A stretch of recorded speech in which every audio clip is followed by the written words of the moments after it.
On December 3rd, 1994, the final episode of the series Sonic the Hedgehog, better known as Sonic SatAM, would air on ABC.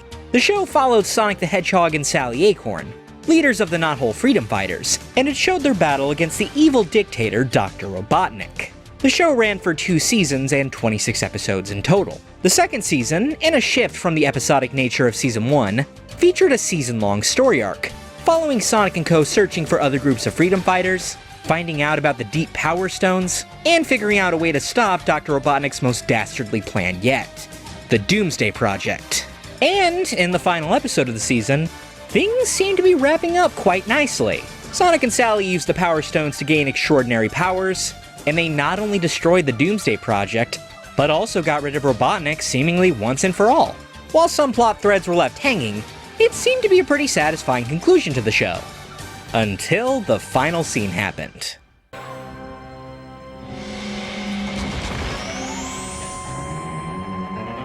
Yes!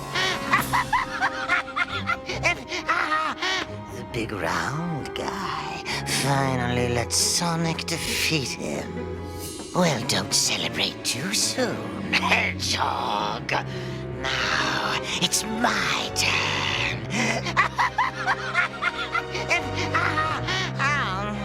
And I'm not alone!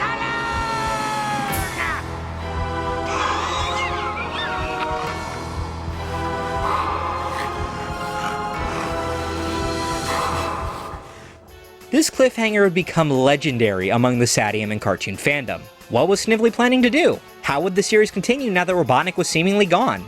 And, most importantly, who did those glowing red eyes belong to? For years, people tried to petition to get the show revived and back on the air, so that the cliffhanger could be resolved. But it seemed that most official channels just didn't care about bringing the show back.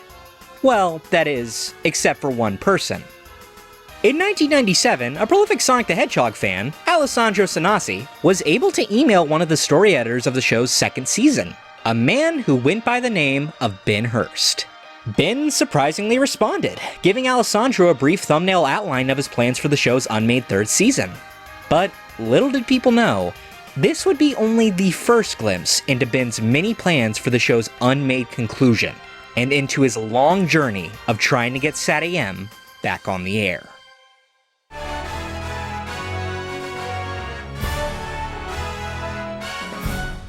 Benjamin Hurst, born on March 26, 1951, in Los Angeles, California, lived an extremely impressive life. He always wanted to get into the field of entertainment, starting off as a theater actor, before broadening his horizons and becoming a radio, TV, film major in college. He always wanted to act, and, well, acting-wise, he was trained by the absolutely legendary Mel Blanc, before getting a job as a radio DJ for the Twin Falls, Idaho station KLIX in the 1970s. This job would lead to Ben writing for the first time, mainly writing commercials, with his humorous fun commercials sticking out among the countless other bland, lifeless ads. He would even win a Clio Award in 1976 for his commercial on Rancho Supply's padded toilet seats, in the humor category. These commercials would kick off Ben's 30-year-long career as a writer. While starting off writing small things like audio animatronics, then moving up to World's Fair pavilions, Ben realized he wanted to go bigger. He wanted to write feature films. But as it would turn out, he wouldn't be doing it alone. And in the early 80s, he would meet Pat Ali, a talented writer from Franklin, Indiana. While she'd done stuff like journalism, television reporting, and had been in public relations and managing editor positions for various companies, she too would grow an appreciation for humorous writings, mainly through writing the comedy group The Remedy, which she and a few others performed in upstate New York. She would get her first freelance writing gig after moving to Los Angeles, California around 1979 to 1980. She ended up writing an episode of ABC's popular sitcom, Taxi. She stood out among the countless other writers through her amusing letters and her surprisingly good cookies, which no one initially expected from a freelance writer. The gig made her quite hopeful for her future in screenwriting, but again, she wouldn't be doing it alone. Once Ben and Pat met, they became a writing duo, and on top of that, lifelong friends. As Ben later noted, Pat's dialogue was excellent, and combined with his excellent plotting, the two made a stellar writing duo. The two would start writing various feature film scripts, writing 5 in total. Only one got picked up though, which was their script entitled Silk City, which, quite unfortunately, was completely rewritten by a producer to eventually become the film Bums. He described the event as a long and horrible story. Although he did keep a copy of the film. Regardless, the two would eventually find their calling in the writing landscape, specifically animation writing. The two would soon become consistent writers for television animation. They'd write for shows such as Star Street, The Adventures of Star Kids, and, notably, Tiny Toons, even getting a complimentary letter from Steven Spielberg himself. The two would eventually gain a strong relationship with the company Deke, writing segments and episodes of shows such as The New Archies, Ring Raiders, The Wizard of Oz, Double Dragon, and more. They also wrote for the show The Real Ghostbusters, which is how they'd end up meeting writing partners Chuck Menville and Lynn Jansen. Additionally, they would end up as story editors for Captain Planet and the Planeteers, a first for the two. It was a big help in developing their skills, and they fought like hell to get certain episodes made. Most notably, A Formula for Hate, which was, as Ben Hurst put it, the first animated episode dealing with AIDS. We were proud to get that one through.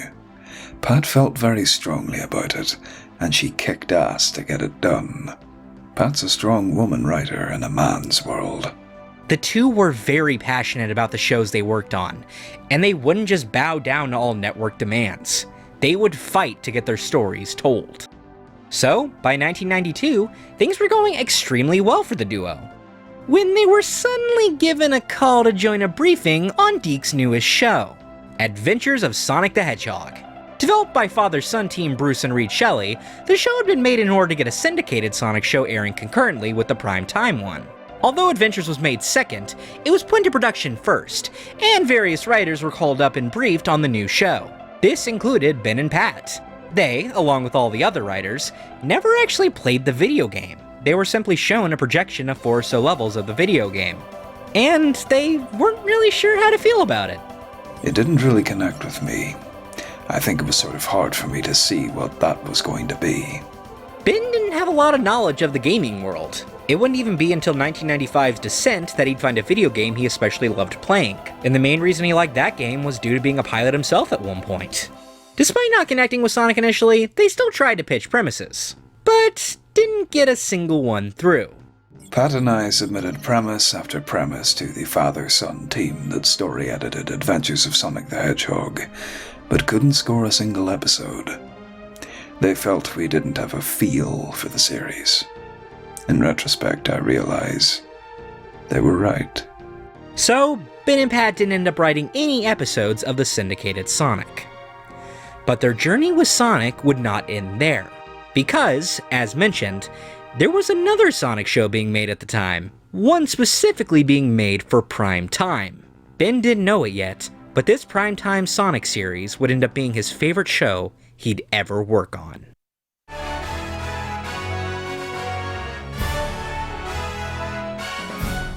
As mentioned, the two had previously worked with and befriended writers Lynn Jansen and Chuck Menville. Legends in their own right, with a very long history in the field of animation, the two had been requested by ABC as being the two to develop the Saturday morning primetime Sonic the Hedgehog series. However, only Lynn would end up working as a showrunner for the show, as, unfortunately, Chuck Menville had been diagnosed with a form of cancer. He would later pass away from it on June 15, 1992, which was a huge shock to everyone in the industry.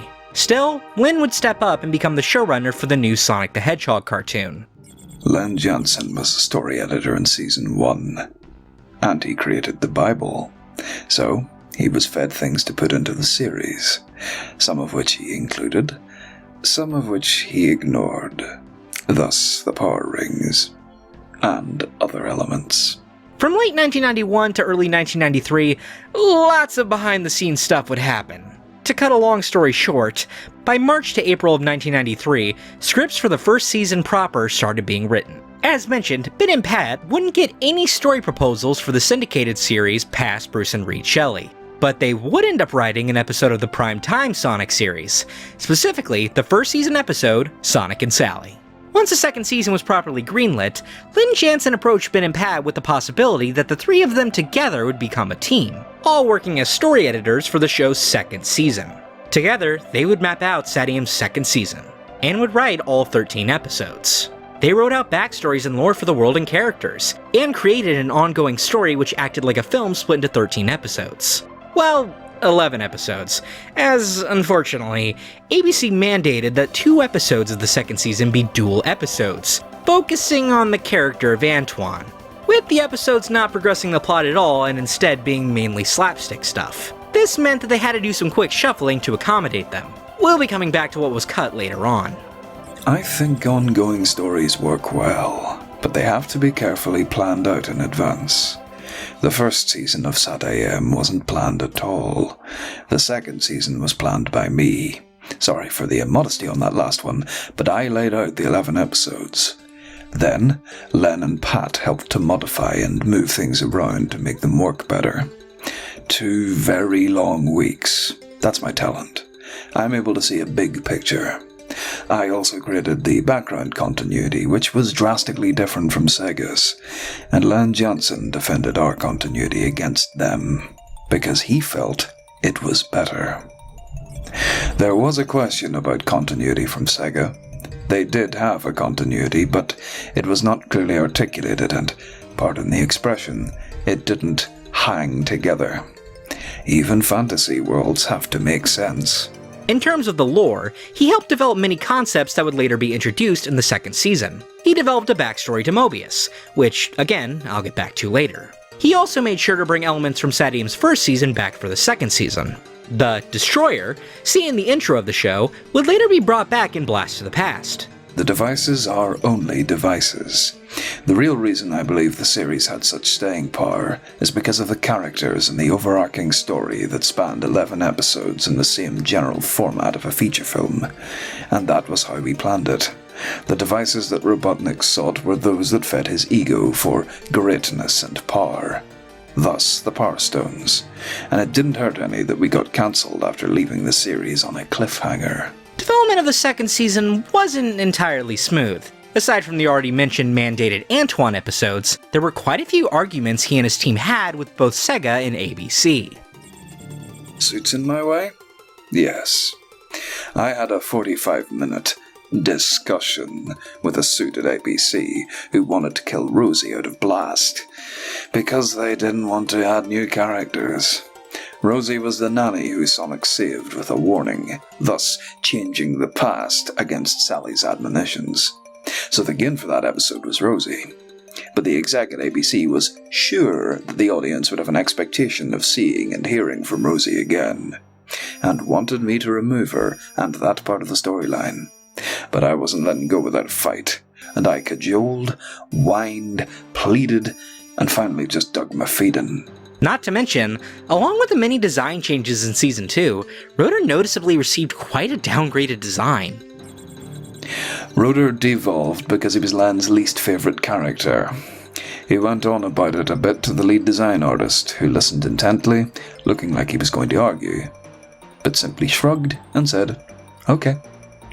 Len was sort of twitchy for a while. He had a full head of steam built up. I remember that day because I decided to go to lunch early and let him find someone else to unload it on. Not to give the impression that Len is temperamental, because he's not. Just very firm in his convictions. One of the new characters introduced into the second season was Dulcie. Her creation came about when Deke told Ben, Pat, and Len that they had to create a character for Season 2 that would appeal to a female audience. She never had a formal introduction. We just wove her into the series. We learned more about her backstory in Blast to the Past, and then we expand on her knowledge of dragons in Dulcie. He met Jaleel, saying he was a very nice guy. Modest, humble. He was a gentleman, and rather shy. He struck me as one of the most gentle souls ever.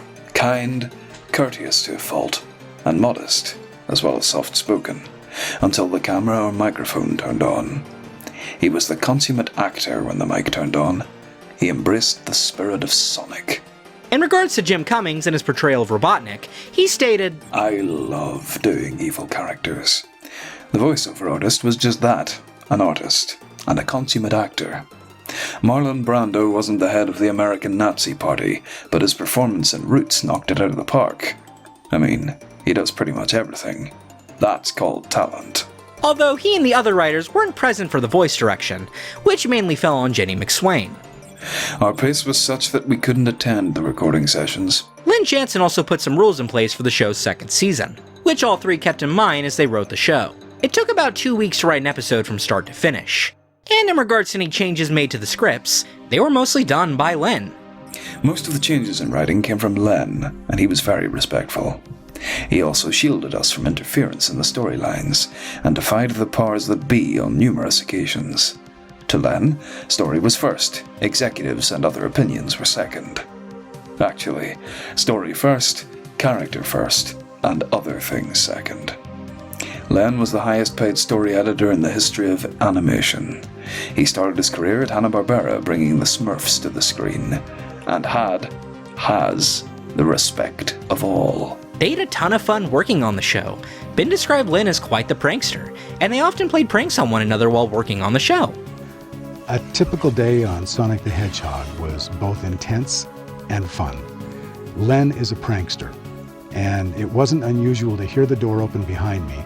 5 grapes would bounce off both my head and the surrounding walls, and the door would slam, and I'd hear footsteps running away. So we had an ongoing fruit fight going for the entire series, to the point that when we left our offices at the end of that year, the people who were coming in, I remember as I was carrying all my stuff out in a box, I heard one of the story editors who was going to use that office, and they were demanding that the place be repainted. So we left the place in just a bit of a mess, but the fun was worth it. Ben seemed to have a huge amount of love and respect for Len in general. In fact, he would once say, Len is Sonic. He's now 62 years old and plays 16 hours of basketball a week against 20-year-olds. Kicks their butts. He's in perfect shape, and he's funny, and loved by everyone. Doesn't have an enemy on the planet. Pat O'Lee, in addition to helping form the series in other ways, was the one behind Lupe and the Wolfpack. Pat was the engine behind the Wolfpack, and she created Lupe. Lupe and her people came from Pat's imagination, her babies. On the Lupe thing, Pat is an expert on Native Americans, and the Wolfpack was patterned after Eastern American tribes. Not only that, but they grew to know the various artists working at Deke. While Ben would often describe certain machines and such in the scripts, the artist would end up following up on his descriptions, filling in many of the gaps. I created the Doomsday Machine, as I did most, if not all, of the devices in SatAM that I didn't inherit from the first season. I had a fairly elaborate description of the machine, but there's only so much room in a 22-minute script, so the artists took it upon themselves to fill in the gaps. I thought they did a great job, and I never noticed the stone. I love the techno stuff. It's a blast, pardon pun, to write. My favourite was the holographic maps. They were done very well by the artists. They did a wonderful job in general, and they would often drag the three down to check out their work. I want to make sure you understand that the only reason SatAM was as good as it turned out was because of the complete team. The breakdown of who did what in second season, main storylines and backstory, devices and action, mostly came from me.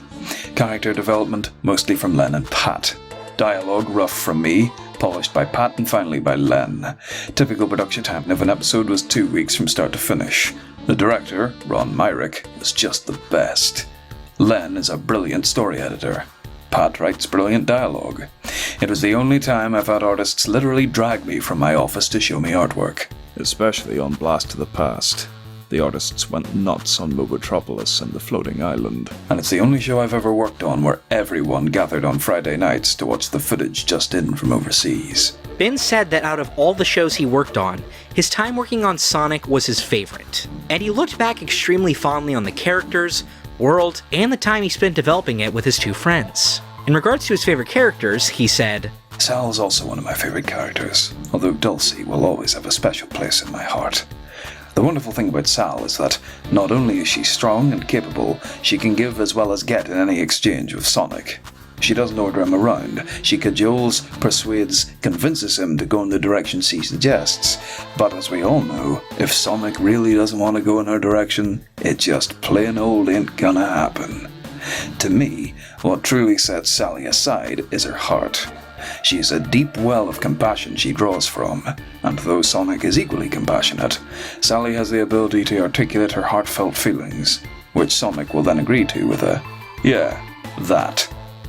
I fell in love with the characters. All of the characters. But my favourites were always Sonic and Sally, and the relationship between them was a joy and pleasure to keep alive. In regards to his favorite episode, he said, I used to think it was Blast, but now I'm leaning towards Doomsday.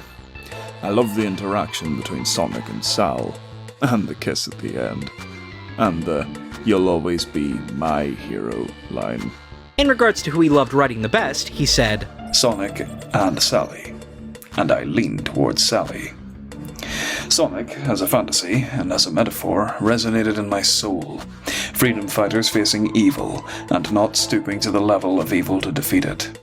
There's a dignity to Sonic that underscores the entire series. Sometimes the comedy and the flippancy could make you think it was tongue-in-cheek, but I remember getting chills as I sat with the yellow pad thinking of the evil stuff. Dulcie's mom in chains, Uncle Chuck getting roboticized, the reveal where we learn that people are still able to think, but unable to act after being transformed. That one really got me. That was the moment that brought the series to life for me, actually. However, as mentioned earlier, the show would end on a cliffhanger, and would not be renewed for a third season. The show itself had been growing quite the fanbase, gaining the nickname Sonic SatAM to distinguish itself from other Sonic properties, and this was a huge blow to the community. For the next few decades, the legacy of the Freedom Fighters and SatAM would mainly be continued on through the Archie Sonic comics. Though, as most were quick to point out, the comics were their own continuity, heavily inspired by SatAM, but still their own thing. While the fans continued to read the comic for more adventures of Sonic and the Freedom Fighters, a lot of fans still had many burning questions about SatAM's ending and how it would have continued. Rumors spread about how the Red Eyes could have been Metal Sonic, or some other character from the Sonic games. But fans didn't get a concrete answer for the longest time. In fact, the owner of the Red Eyes wouldn't be revealed until one fan was actually able to get in contact with Ben Hurst. The first look into Ben's vision for SatAM's third season came after a prolific Sonic fan of the time, Alessandro Sanasi, was able to get in contact with Ben through his email in 1997. This would eventually lead her to asking for both Mobius' origin, and, more importantly, who the Red Eyes at the end of the second season actually belonged to. And he not only gave the origin of Mobius he, Lynn, and Pat developed for the show, but he also revealed the identity of the Red Eyes seen at the end of the Doomsday Project, Naugus, the wizard seen in the second season episode, The Void. Not only that, but he also gave her a thumbnail outline of the third season as he had it planned in his mind. The Mobius origin would be revealed on the Sonic News Group on May 2nd, 1997, while his thumbnail outline of the third season would eventually be published in the August 7th, 1997 update of Dan Drazen's Sonic Fact File. This was the first glimpse into Ben's plans for the third season, and would only be just the start. Ben would eventually start talking on various Sonic mailing lists and forums of the time, even selling a ton of the production materials and storyboards he had for the show on eBay, which paid for his and Pat's health insurance for an entire year. However, he would still hold on to a bunch of stuff from the show still. Some of the specs and stuff, and Xerox backgrounds go to a special fan. The rest might wind up on eBay. And, as he continued to communicate with the fans, showing great appreciation for the fans and their support, he would soon reveal that he'd also been pushing to get the story of SatAM's third season told.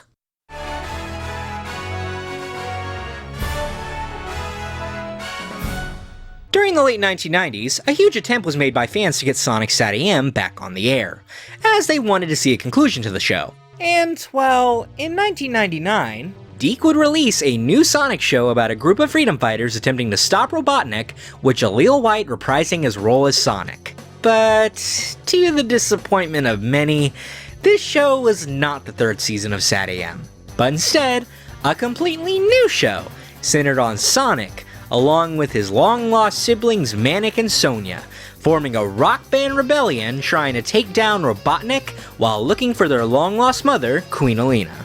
This new Sonic cartoon was not connected in any way to SatAM, which frustrated many fans. SatAM had a huge fanbase online, along with its Archie Sonic counterpart, and many clamored for a conclusion to it. And, well, they weren't alone with the frustration, as Ben Hurst was quite baffled by Sonic Underground as well. I'll just let Ben explain it himself. Sonic Underground was a sad, sad story. With the opportunity looming large for the third season of SatAM, Deke made a creative decision to trash that continuity and strike out in a new direction. The reason? Because they could add songs with the whole Sonic, Sonia and Manic thing and collect extra residuals from ASCAP BMI, the group that pays song royalties. Deke makes deals with songwriters to split or sign over the rights to their compositions, exactly the same way that they force the writers and story editors to sign over all rights to their stories. Here's how Sonic Underground happened. After SatAM was canned because of a change in leadership at ABC and low ratings caused by multiple preemptions caused by sporting events, and finally being placed up against the red-hot Power Rangers, now there's some genius programming strategy, a new version of Sonic was created, Sonic Underground. In the early days of the company that became Deke, people at the head of the company discovered they could make as much or more money from song royalties as they could off of animation. And the songs were the driving force, monetarily, behind Sonic Underground. The people who created the continuity for SU just slapped it together without a great deal of thought, and no regard to SatAM. Did they ask me or Pat or Len Johnson to develop the series? No. They didn't consult me for SU. They just laid it on me after it was underway. Pat and I were brought in as an afterthought, after all the creative development was done. In fact, I never heard of the series before a Deke story editor called and asked me and Pat to come to a cattle call for Sonic Underground. We refused. We don't do cattle calls, which, for those of you unfamiliar with the term, is where they bring in about 20 writers to learn about a series and pitch written premises for free in hopes of snagging an episode or two. The story editor got us there by guaranteeing us at least a few episodes, 2 episodes specifically. So off we went to a conference room at Deke. We got there and yep, 20 writers. I wanted to walk out, but Pat was standing on my foot. Anyway, they showed an episode from SatAM Season 1, not one of ours, to illustrate the background of the characters. It wasn't one of mine or Pat's, it was one of the other episodes. After they described the marvelous new direction, siblings, music, missing mother, stupid new characters, they ended the meeting. Again, I wanted to walk out, but Pat nailed my feet to the floor. After the meeting, I was first out the door. We were taken into another room with the story editor, who told us he wanted us to write the pilot episode. He asked us to rush a script through. I think it was Wedding Bell Blues. We did. Sega read the script, then they got rid of the existing story editor and hired us and 2 more. They split the series down the middle and ran it at 2 episodes a week, which is insanity. Then, after the other team did 4 or 5 episodes, they left and we picked up the slack. They moved on to another show, but not before completing a number of episodes that I felt weren't really in the spirit of Sonic. Nothing I could do about those. We also got a few fledgling writers shoved down our throat by the producer. Results: I had to rewrite their damned unusable scripts from page 1. They still got paid for the script. I got nada.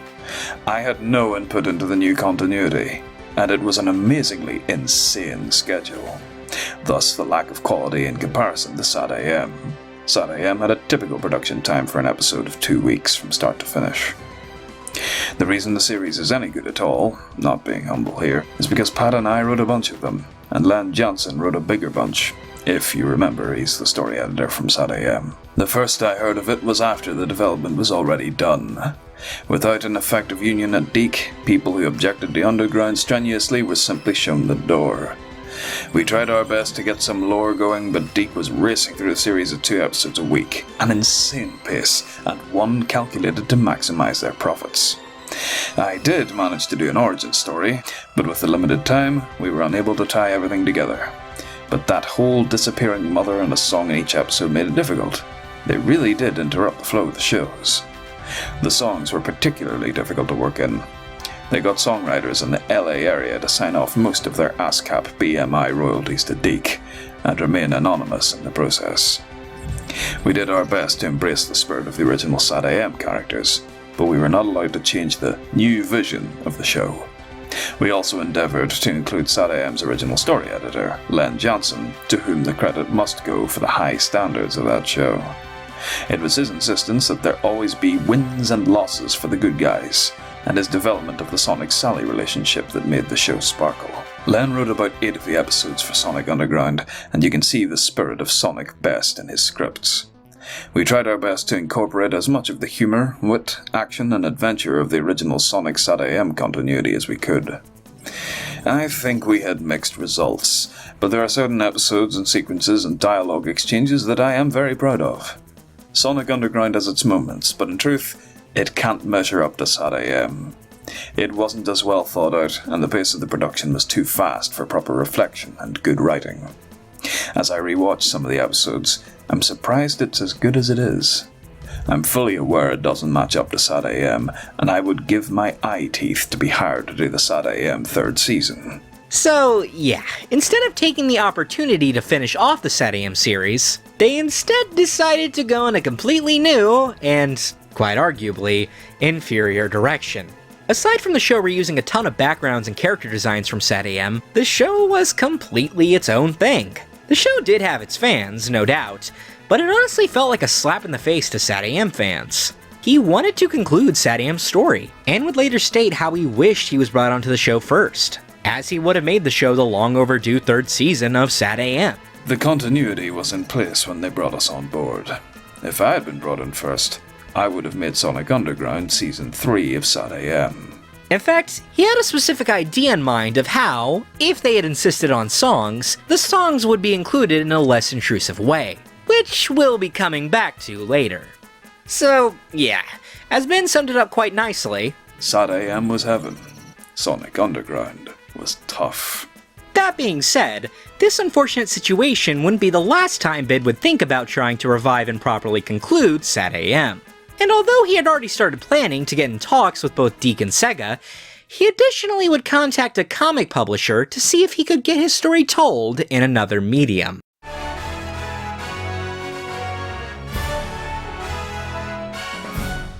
The first true attempt at a revival by Ben actually came through, surprisingly, the Archie Sonic the Hedgehog comics. On September 17, 1998, Ben, while talking about his current hopes for a different revival attempt, was questioned regarding the Archie Sonic comics by a certain future Archie/IDW Sonic artist. Out of curiosity, have you, Len Jansen, or Pata Lee ever tried working out what happened in the comics that Archie produces, or have you put your input there? I'm certain Justin would be glad to have a liaison on his staff to the actual cartoon. Also, do you keep up with the comics? John Gray. I've never seen any of the Archie comics, nor have we ever contacted them. I've never written a comic, although I wouldn't be against trying. An interesting idea. Ben Hurst. While revealing that he never read the Archie Sonic comics, and that he had yet to contact Archie regarding him and his 2 fellow writers overseeing them, he did seem open to the idea of writing a Sonic comic. And, as it turned out, that almost happened. But, unfortunately, as he revealed on March 12, 2000, the project fizzled out. As for Len, Pat and I working for the comics, that's highly unlikely. There was one tentative overture made a while back, but it sort of fizzled out. We're all flattered by the thought of fans wanting us to supervise continuity, but I think that might rob you all of some of the originality of the comic writers. Now, most of the details of this tentative overture are pretty sparse. Ben never really went into detail regarding this. However, a recount of the story was once told by a writer and artist of the comic at the time, Kim Penders. So yeah, take this with a massive grain of salt, but according to him, Ben's attempt at telling the 3rd season story as a comic was something like this. At some point, likely a bit after Ben's 1998 post, Ben got in contact with the editor of the Archie Sonic the Hedgehog comics of the time. Ben had reached out to Archie's offices to see about pitching his finale for SatAM as a comic book adaptation. Editor Justin Gabriel asked me to contact him about it. I was asked to discuss with Ben what he wanted to do, as it wasn't common for TV writers to pitch to comic editors back then. I've had to reach out to people like Ben because Archie didn't want any blame in case they had to say no, or things went south. I did contact Ben to see what he wanted. He wanted to do a Season 3 storyline for the Sonic series, and when he told me, I relayed the message back to Justin, who offered Ben a complete issue of Sonic Super Special. When I relayed the details of Justin's offer to Ben, when he inquired about what the gig paid, he lost all interest, as it was way below what he was being paid to write an animated episode. No surprise there, as lots of people learn when transitioning from comics to animation. I probably would have inked Ben Spazinate's pencils on Ben's SatAM finale, had he agreed to do it, and probably would have been one of the series' bestsellers. But he couldn't bring himself to accept Archie's page rates. While, again, this account of the story should be taken with a massive grain of salt, there is likely some truth in this story. Ben did state that there was a tentative overture made regarding the Archie Sonic comics, and it's likely that he's referring to this attempt to tell his third season story in the form of a comic. However, there very well might have been a different reason for why he declined to tell his story as a Sonic Super Special. For those unaware, the Sonic Super Specials were, in total, about 48 pages in length, which were over double the length of a normal issue's page count, but it still wasn't that much. And trying to cram about a season or film's worth of story material into that amount of pages would be quite tricky, and would almost certainly lead to a very rushed and underdeveloped product. Ben himself semi-confirmed this in the previously mentioned March 12, 2000 post. If Season 3 were to be done as a comic, it would must needs be done as a standalone series, and by my estimation, would probably require at least 12 to 20 comics or more to accomplish all the storylines that would emerge. As a single Sonic Super Special was not nearly that length, it's possible he decided that telling his story in a Super Special just wouldn't be feasible. But this was not Ben's only attempt at a revival. In fact, as this attempt occurred, another revival attempt was already being put into motion.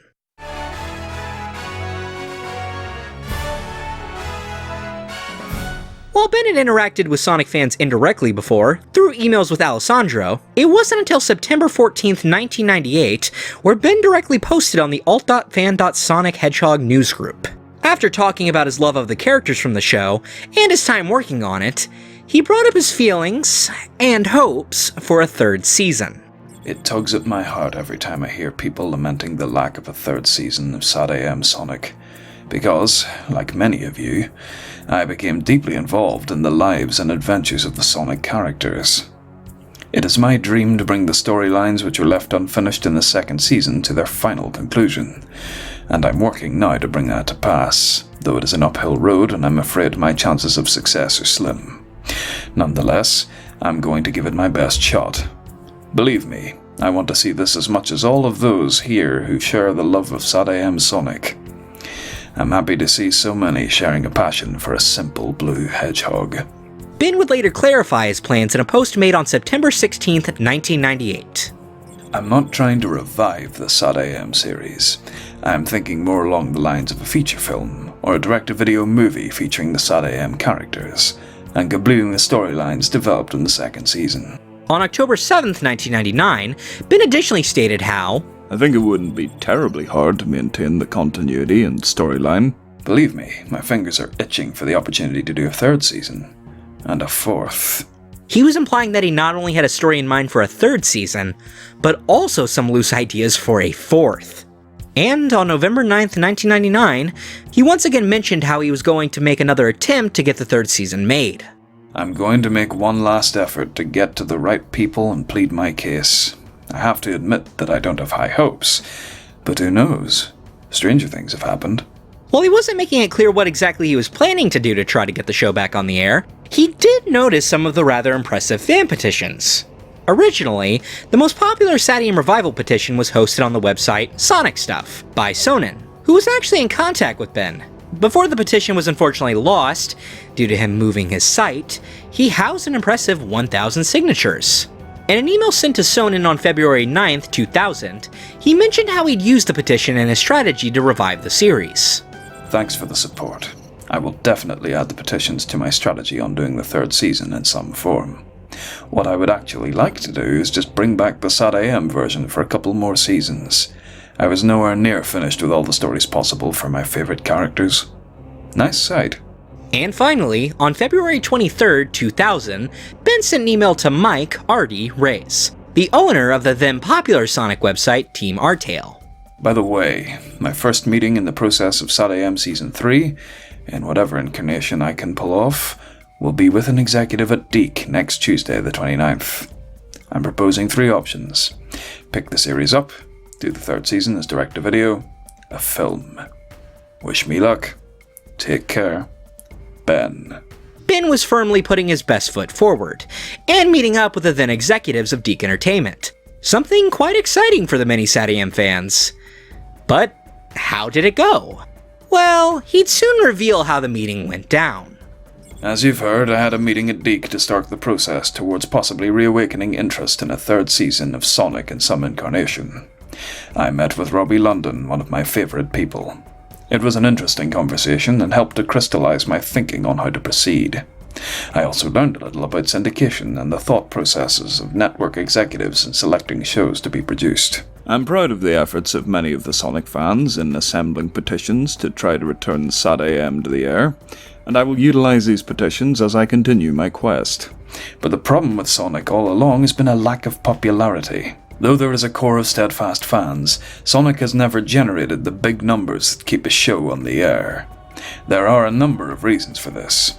Poor airing schedules, shows preempted by sporting events, at least in the US, tough competition, Power Rangers, and perhaps even lackluster marketing. Think about it. Did you ever see mass marketing tie-ins for Sonic Underground? A heavy wave of commercials? Whatever the reason, Sonic has never had the kind of groundswell support of mass numbers, has never generated a Ninja Turtles or Power Rangers type of popularity required to keep network executives interested in continuing the show. Sonic fans, please note the words mass numbers. Again, your efforts have been Herculean, and your devotion has been unwavering, but the big numbers simply haven't been there to make bottom-line conscious executives sit up and take notice.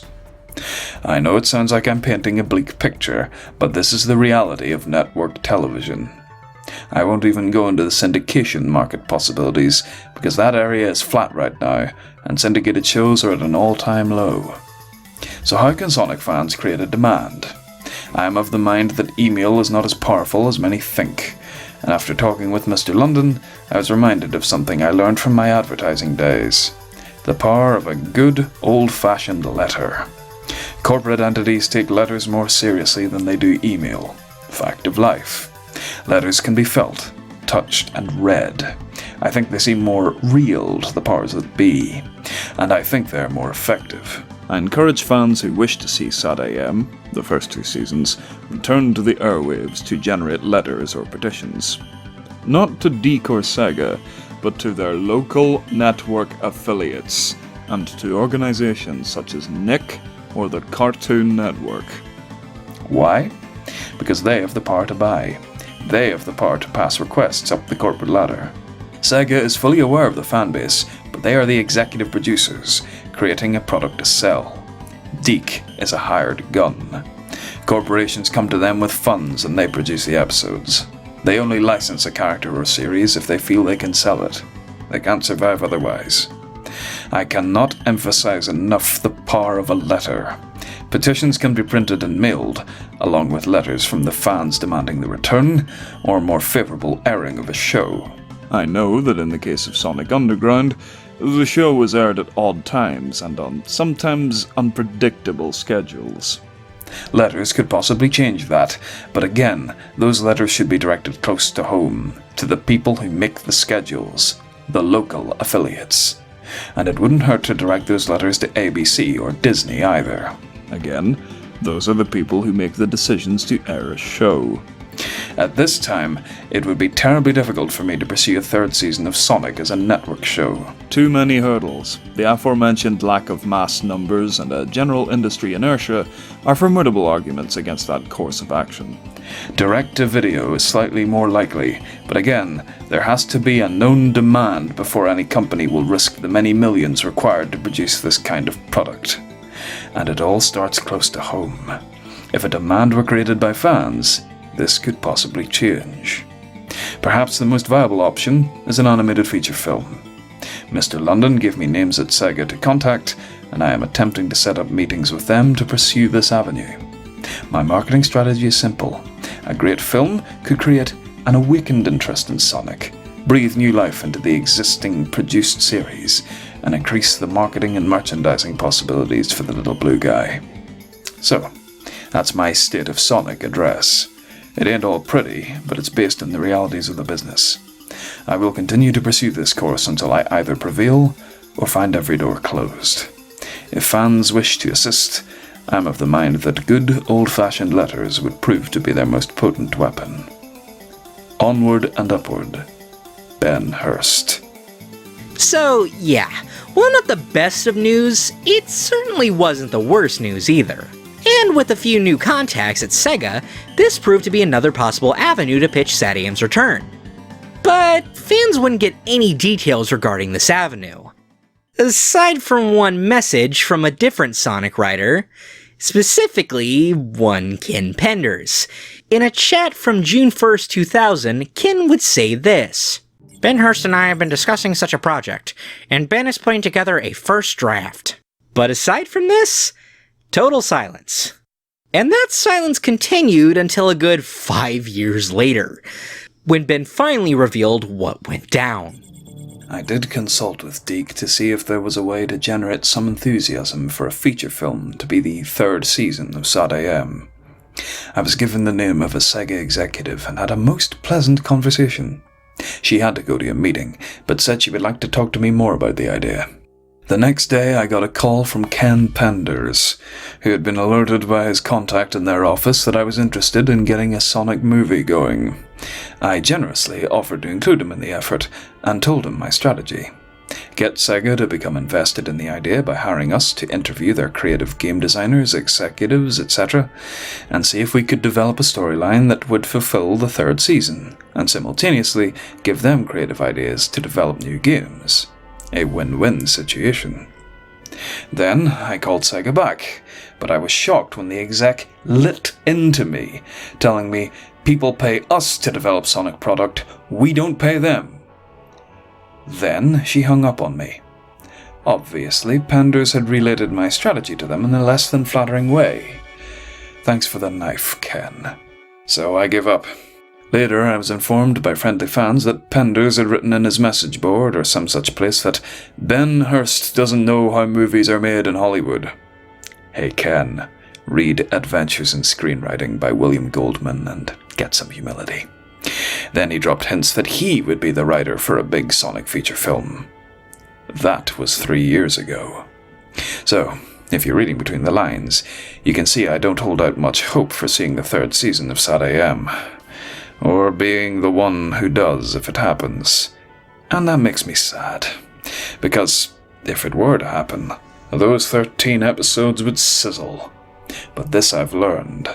Never leave a series on a cliffhanger unless you have a contract for the next year. And be more careful in my choice of people to confide in. May this find you all in good health and spirits. And who knows? Miracles could still happen with SatAM, but I think the odds of hitting the California Lotto are slightly better. So yeah, apparently while talks were initially going smooth, Ken Penders got involved and kind of ruined any chances of the project going forward.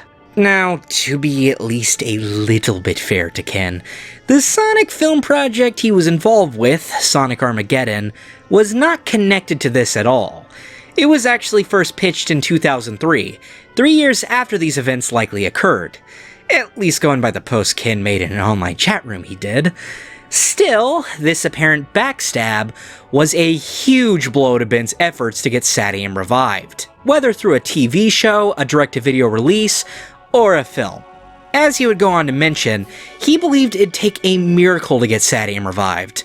And for a good while, it seemed like this would be the end of Ben's attempts to get the show back on the air. But one event in Ben's life would soon change all of that.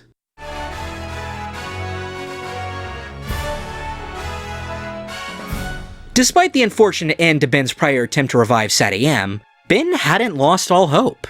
In fact, Ben became even more active in the SatAM fandom, after one particular SatAM fan got in contact with him. Alison Charlemagne, aka Sonic, was the owner of the SatAM website Fans United for SatAM. The site was dedicated to the SatAM series, its characters, its world, and the fight to get SatAM both on DVD and revived for a third season or conclusion film. Ben and Allison became friends, and he had most of his interactions with Sonic fans online filtered through her. I want to mention also one particular fan who runs a website, FUS, and her name is Alison Charlemagne. And a long time ago, we developed a friendship. And she's so reliable and so straight up and so nice. And so basically what I asked is if people wanted to talk to me to try and channel it through her. And she's been very, very good about, protecting me from people who would be pushing too hard or would be bothering me too much. And at the same time, making sure that people do have free access to get their questions through if they have a question, or to voice any concerns that they might have. So I did want to mention her in this. Back in 2003, Ben called Allison and the owner of an old site known as the SatAM network, who now goes by the name Kanshisha. He said he wanted to start writing Season 3, or the Sonic movie, just to get it out of his system. And that way if Sega ever contacted him, he'd be ready to go. He'd work on it on and off, and would end up sharing various documents with Allison, Kanshisha, and Kanshisha's brother, even referring to them in the documents as My 3 Watchers. with them obviously being sworn to secrecy. During 2005, he'd additionally reiterate his love for the show, how he'd been developing the story and plot of the 3rd season, and his plans for one last attempt to bring the show back. I've been told by Sonic, yes, we do speak frequently, that it has been stated that even if a 3rd season or a Sonic movie were to be done, it would supposedly not be satisfying to fans. I also read the rationale supporting that faux thesis point, and I'm afraid I have to regard it as specious at best, defensive and self-serving at worst. So here's the facts, Jack. If given the opportunity to do either the movie or the 3rd SatAM season, it wouldn't suck. It would simply pick up where SatAM left off. Same writers, same continuity, but incredible new developments because, and this is my thesis point, because unlike writing a script a week during a deadline-driven season of television animation, I've had years to think of what would happen next, how the characters would develop, and how the stories would unfold. I have no regrets, because the outpouring of support for SatAM, for me, and for my fellow animation writers, has been incredibly gratifying. I have received personal emails that almost brought tears to my eyes, as people shared their love for the characters, the stories, and most importantly, for the relationship between Sonic and Sally. Although the odds are stacked against my participating in another incarnation of SatAM, don't ever for a moment believe that I've given up hope. Don't ever for a moment believe that ideas aren't percolating inside of me every day. Not a day goes by that I don't jot another post-it to add to the very large pile, big thanks to the incredible fan who provided an entire box of them imprinted with an image of Sonic. The odds are beyond belief long, but I now have yet another reason to reignite my desire to continue on my quixotic quest to complete the work I started on SatAM. On April the 1st, I sat in a hospital while my best friend, and wonderful husband to my lovely sister of 35 years, was undergoing what we thought was a routine surgery for a minor cancer. Then, I sat in shock as the surgeon came out of the operating room 2 hours early, and told me that he'd found cholangiocarcinoma, a rare form of cancer known for its stealth ability to hide from X-ray and CAT scans. It had spread through most of his major organs and his body cavity. In shock and sorrow, I held my completely devastated sister, and after we finally managed to pull ourselves together, she asked me to tell him the dreadful news we had just received from the surgeon. He only has between 3 to 6 months to live. 9 months to a year if he takes chemotherapy.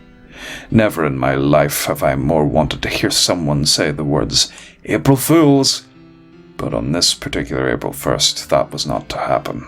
I'll spare you the sad details, but after the initial shock, my brother-in-law shook his head and quite calmly accepted the news. He's decided not to take chemo. He saw the effects it had on my mother, robbing her of any joy in life and taking away her will to seize the day. So instead of moping about or being sad, he's making plans to visit places he and my sister have wanted to visit. He plans to use his remaining time to celebrate all that is good about life and to realize some of the dreams he has postponed. As Obi-Wan would say, the Force is strong in this one.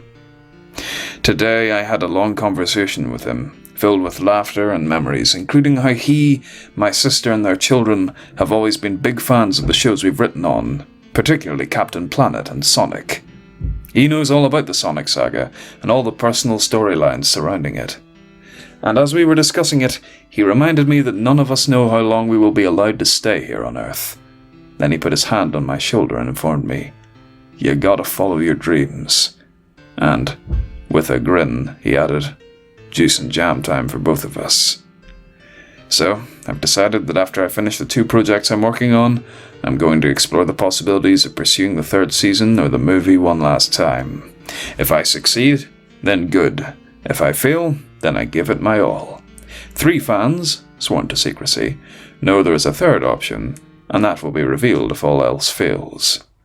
To all of you who have been kind and encouraging, my heartfelt thanks, and best wishes, and take care. Ben.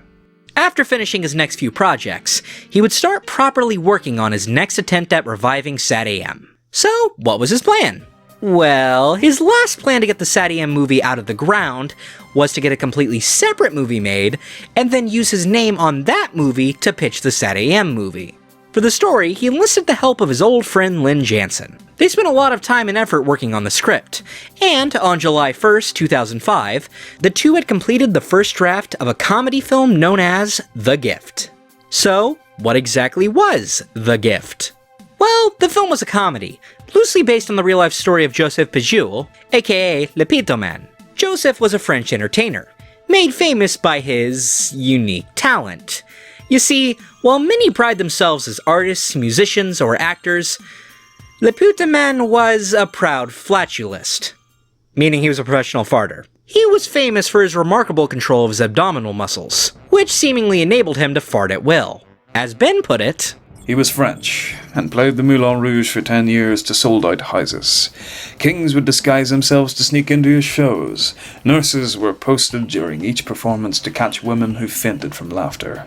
And he did his entire show out his bottom.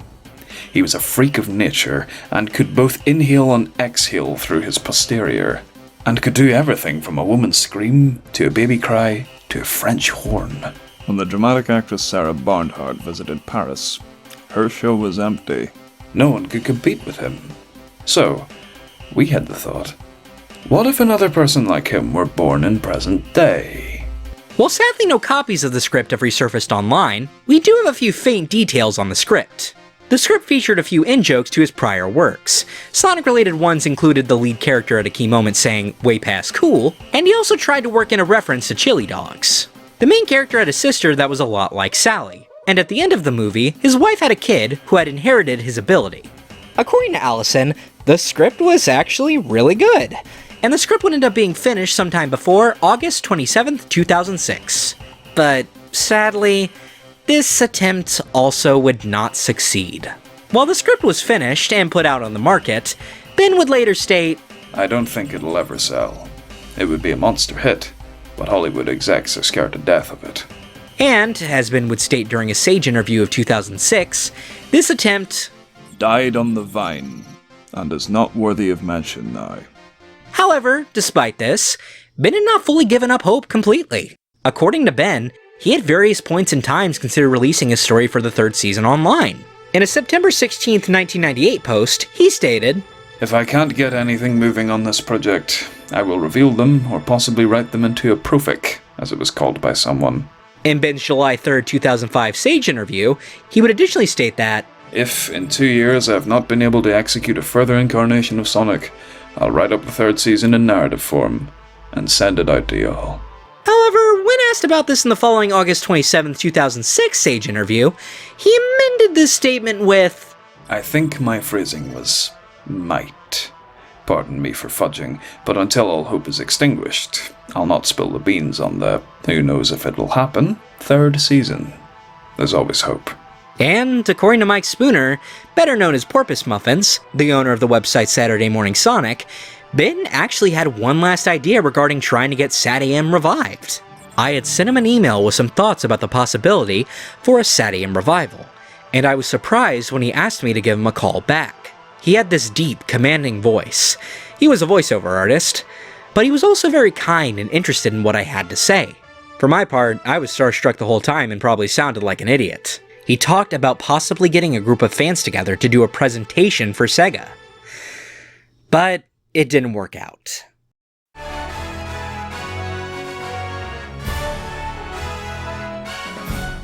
By 2005, Ben had stopped writing for TV animation, although he was open to the idea of doing it again. He spent 4 years working on Emissaries of Peace, the Henry Timberlake traveling exhibit, which spanned multiple countries, with it eventually appearing at the Museum of Natural History at the Smithsonian in later 2006 to early 2007. He worked on it with Pat. They had previously worked on a Smithsonian exhibit back in the 90s as well. He was also the principal writer for the FW Museum of Science and History in Fort Worth. He was a concept designer for museums and theme parks, after all, and he did all of this with Pat Ali. He always stayed friends with Pat, with her still being his next-door neighbor in 2005. We were the lead writers on the Museum of the Cherokee Indian in Cherokee, North Carolina, and we did 80% of the voices as well, and so we're well grounded in Native American projects. Actually, we were the conceptual designers as well. I really love creating something in your mind, then walking through it after it's done. That's great. In the queue area, the voices you hear are me and Pat, and I'm on their answering machine as well. Call there after 7 p.m. Eastern, and you'll hear me. He also rewrote the Waterworld show at Universal Studios Hollywood. During the 2000s, Ben would also work very hard to resurrect an old career of his, voice acting. Ben did various commercials, trailers, narration, television promos, and so much more. He even provided the scratch tracks for various Disney film trailers, like for Ratatouille. From Disney and Pixar comes this summer's most delicious adventure. I want to make things. Every great chef has a story. You may think that's a strange dream, But only one for a rat. has a tale. Ratatouille, rated G. He also did quite a few audiobooks, along with various other projects. Some of these audiobooks are still up on Audible, and due to his presence on voiceover websites such as VoiceOver Universe and Voice123, you can actually hear a pretty good sampling of his impressive voiceover work. I spend a minimum 10 hours a day now doing voices. I want to do movie trailers and cartoons. I still have a ways to go on my character stuff, but a lot of the harder stuff is finally getting easier again. I just did 4 voices for a museum that will honor Boulder Dam. I can give this advice for people interested in voiceovers. For every first chair symphony player, there is a person who spent tens of thousands of hours practicing. Voice is the same. You have to create a list of your characters, then practice them every day, and read aloud every day. From books, from magazines, scripts, anything you can get your paws on. The competition is fierce, and if you want to stand out, you'll have to be first chair. Regarding pay, I'm still non-union, so it's negotiable. I do some jobs just because I want to.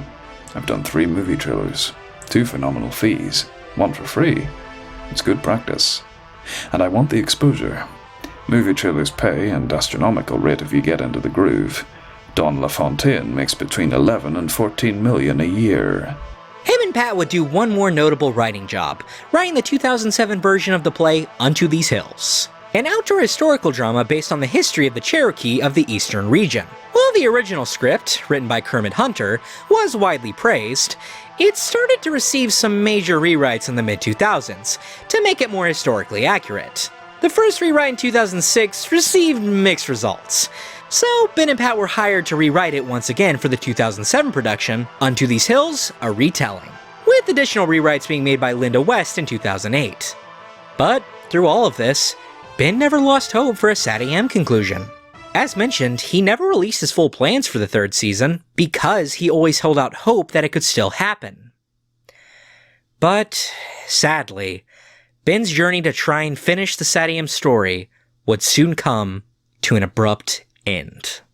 In May of 2010, Ben Hurst would pass away quite suddenly.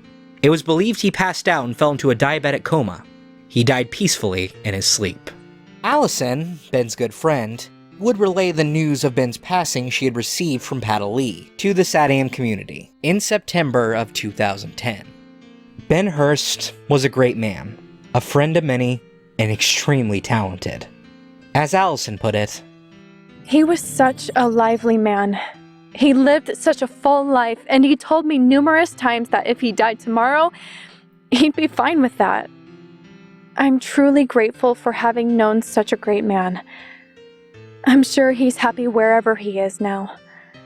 I'm upset, but knowing these things, I think I'll be able to carry on. Thanks, Ben. It was wonderful getting to know you and hearing all your amazing stories. I'll never forget them, and I'll never forget you either. I hope your next life is as fulfilling as your last. And know that all your friends here miss you and love you very much. So again, thanks for everything. With Ben's death, Allison would release what she had of Ben's notes. Ben always was keen on getting his plans for the SatAM third season / conclusion film out there, in the case he passed away before he could tell the story himself. There's always hope. At least, until I croak. Then I could care less. Lol, JK. Nah, I actually have a storyline and copious notes. And now with your question, I'll add that to my will that they be released. If I succeed, then good. If I fail, then I give it my all. 3 fans, sworn to secrecy, know there is a third option, and that will be revealed if all else fails. So, Allison released them on September 14th, 2010. Although, as she was first to say, the notes jumped around quite a bit, and she swore that there must have been more that she hadn't saved. While any of the emails she had been sent had long since gone under, she tried her best to mention any additional details she could remember of Ben's plans. This is where Ben's journey with SatAM would end.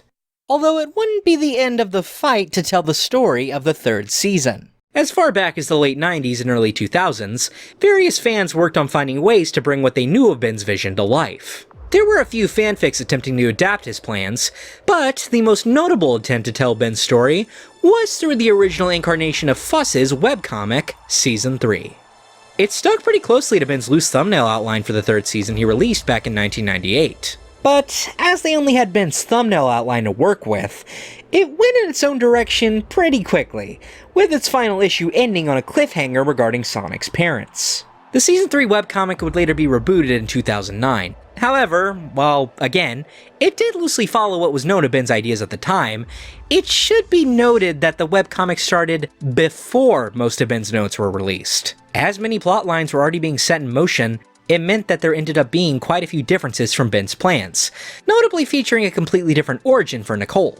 However, elements from Ben's ideas, such as Nagus being the owner of the Red Eyes, and Tails playing a bigger role in the Freedom Fighters, were kept. But the writer, Gojira007, real name Eric Mason, decided to tackle the project as if he was put in charge of a third season himself.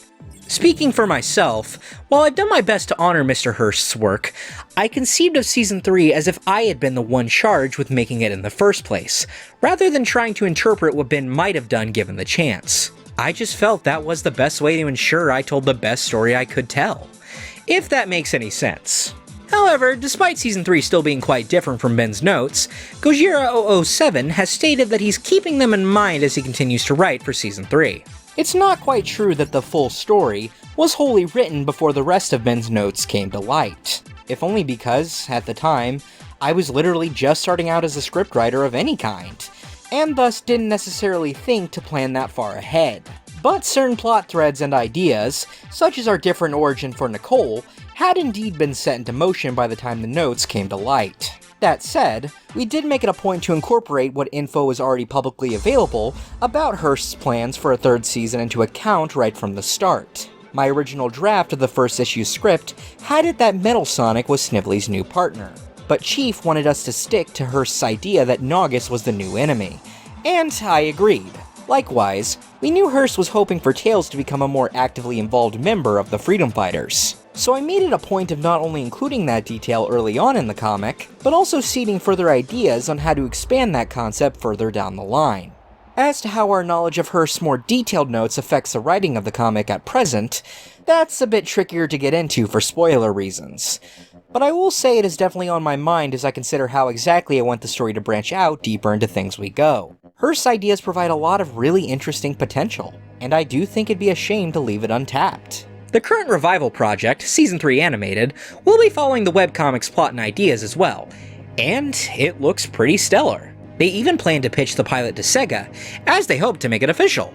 There's also Sonic Polaris, an absolutely incredible audio drama based on Ben's notes regarding the character of Nicole.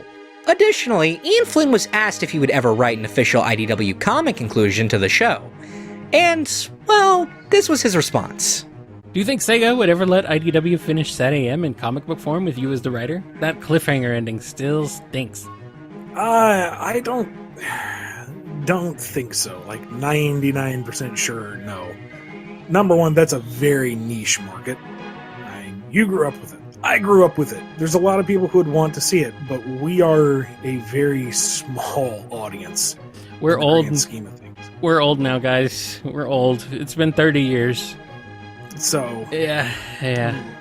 I would love to see it resolved, but I don't think there is the demand for it.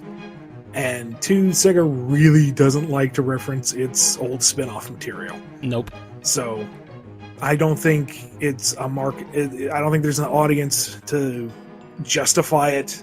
The production cost for IDW, I don't think Sega would give it the okay anyway. I don't foresee it happening.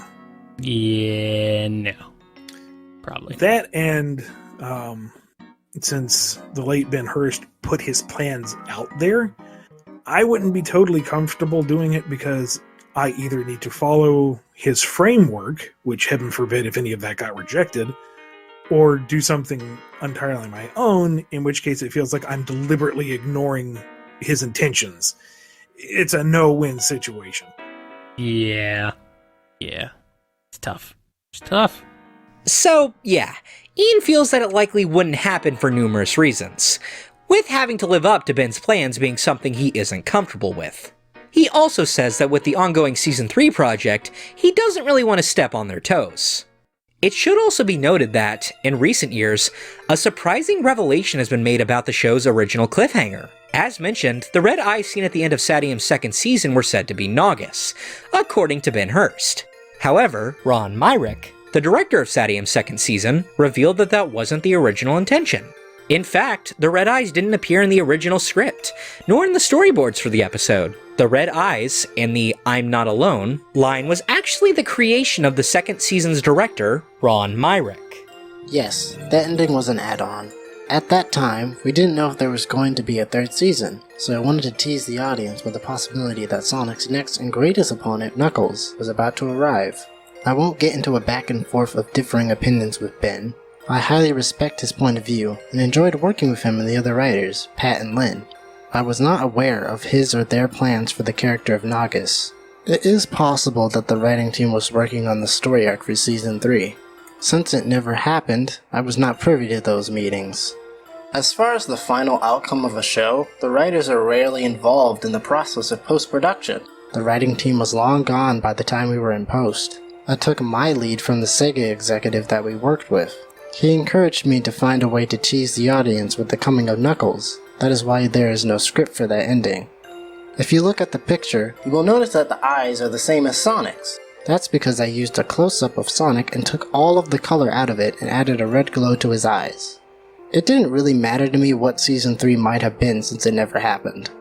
I believe what happened here was that Ben hadn't been involved with Ron when the red eyes were implemented, so he wasn't aware of Ron's plans for the eyes to be Knuckles.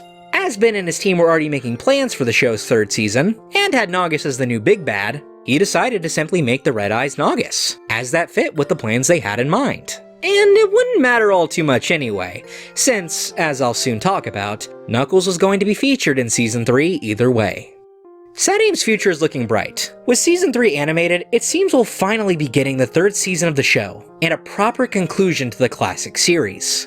But, as it will be going in a different direction, I wanted to tell what we know of the plans that writer Ben Hurst had in mind for the show's third season/conclusion film. Note, however, as these plans were developed over the course of over 10 years, plans did seem to change and alter ever so slightly over time. It should also be noted that, as of September 16, 1998, no scripts or really anything concrete about the third season had been created. There are no third season scripts. The only thing in existence is the sketch that I did of the third season. There are many twists and turns that I shouldn't disclose, just in case my efforts toward continuing these character and storylines is successful. But Ben had seemed to flesh out the storylines for the final season by the mid-2000s. According to him, he had a storyline and copious notes. However, the only notes that have ever been revealed are the ones sent to Allison, which provide a very incomplete picture of what the third season/film would have been like. So, I looked into every single public post Ben had made on forums, news groups, and in various interviews, to try and piece back together what would have been his vision for the final season of Sonic SatAM. Though, Ben often talked about the third season as a full season, but a lot of the notes mainly apply to the movie version of the project. Once the project shifted from being a full third season to being one feature film that acts as a conclusion to the show, things likely would have had to been cut or shifted around. What's presented here is a composite of his movie notes and various things he had planned for the full third season. And what's presented here is as complete a picture we have of his planned conclusion season/film, pieced together from information and notes spread over 10 years. So, without further ado, this is Ben's vision of SatAM's unmade conclusion.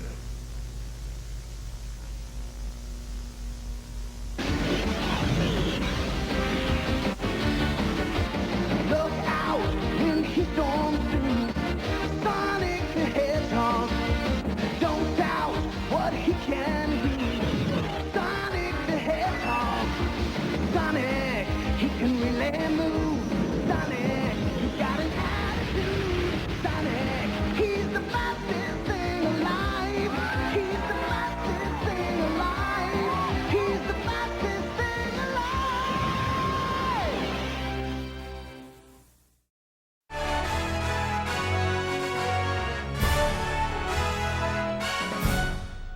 As the sun rises in Knothole, a group of freedom fighters, now freedom builders, watch as Rotor demonstrates how the machines he has invented will work in synchrony to restore one city block a day.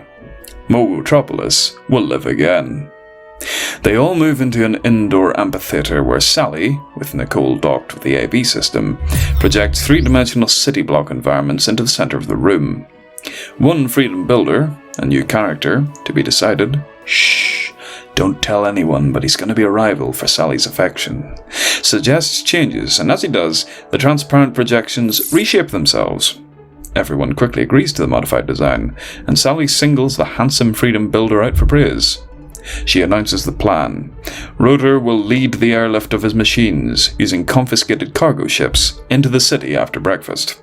As they return to their homes to eat, we hear footsteps behind one of Rotor's monstrous machines. Sonic rounds the corner, staring up at it, squinting against the sun. He stares a second, then mutters, Boring. He looks up at another one with a series of mechanical arms tucked away like a Swiss Army knife. Cool. He races up the ladder and enters the control area. He pushes a start button, turns the dial to full, and the machine shudders. A rising whine, and suddenly the machine kicks into gear at about 1/120th of a mile an hour.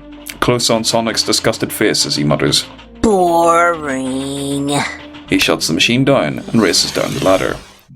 In fantasy, heroes encounter situations that provide opportunities for them to become heroes. Then this has already happened to Sonic. But what happens to a hero who finds himself in peaceful times? Sonic will go through a character transformation, a temporary one only, but will become quite different for a time.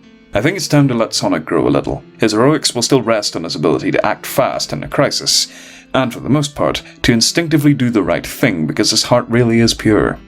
But now Sonic will have to learn how to be part of a team. But that won't rest well with Sonic. You see, no matter how sophisticated he becomes, no matter how angry he gets, no matter how involved, bored, or distracted he becomes, Sonic's pure heart is still, in many ways, that of a big, overgrown, but lovable kid. Kids need attention, and everyone is very busy.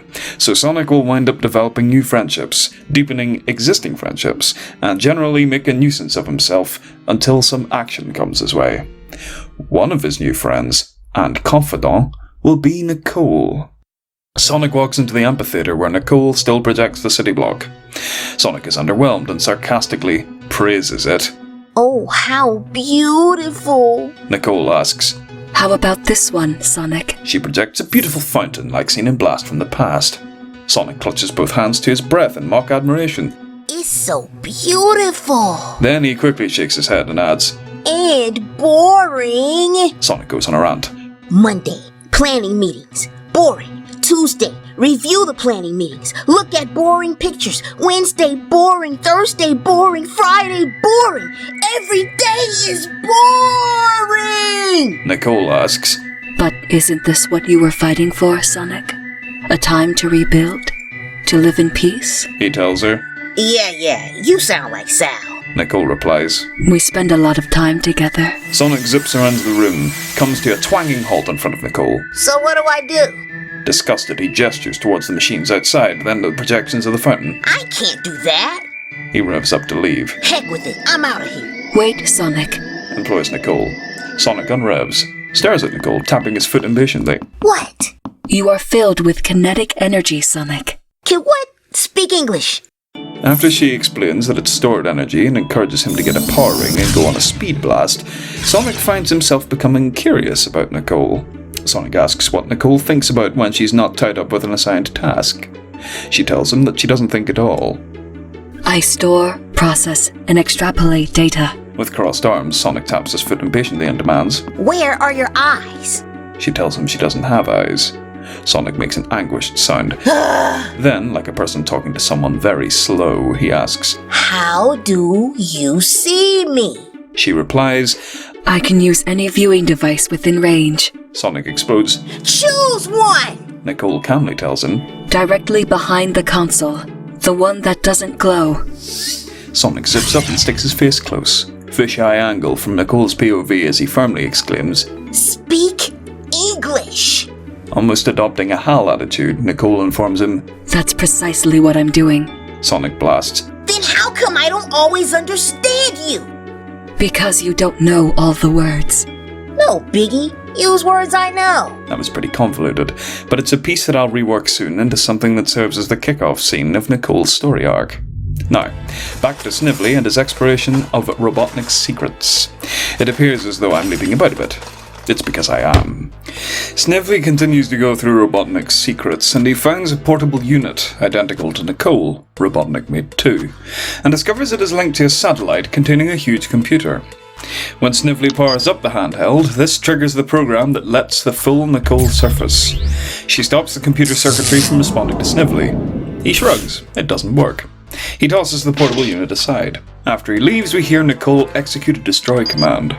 The portable unit glows with effects, then melts into a blob of plastic and circuit boards. Back with Sonic, Nicole falters in her speech. Sonic peppers her with questions, but she asks him to give her a moment. She has to take care of something. On the satellite, we show her executing commands to seal her human brain away again. Back with Sonic, he asks what she was taking care of. Having eliminated all pathways to those memories, she honestly answers, I don't know. Sonic is blown away. Nicole knows everything. This is the little tip that makes him start hammering away at her throughout the movie, and eventually brings her to full awareness again, to the point where she tells Sonic her story. So, how this arc works in the development phases.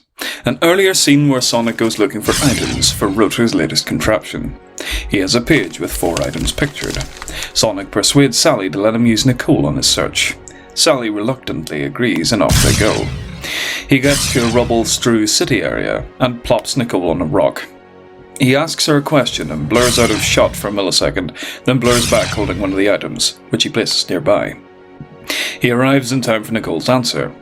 Then he asks another question and stops short when he suddenly realizes he's hearing her crystal clear from a considerable distance. She's communicating in his mind. He zips back to her and demands to know how she did that.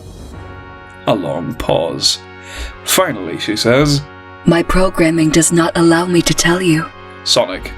What? Well, excuse me. He consults his list, then blurs out of shot on another search. Then we hear him hit the brakes and, OS, that means off shot. We hear him say, Wait a second.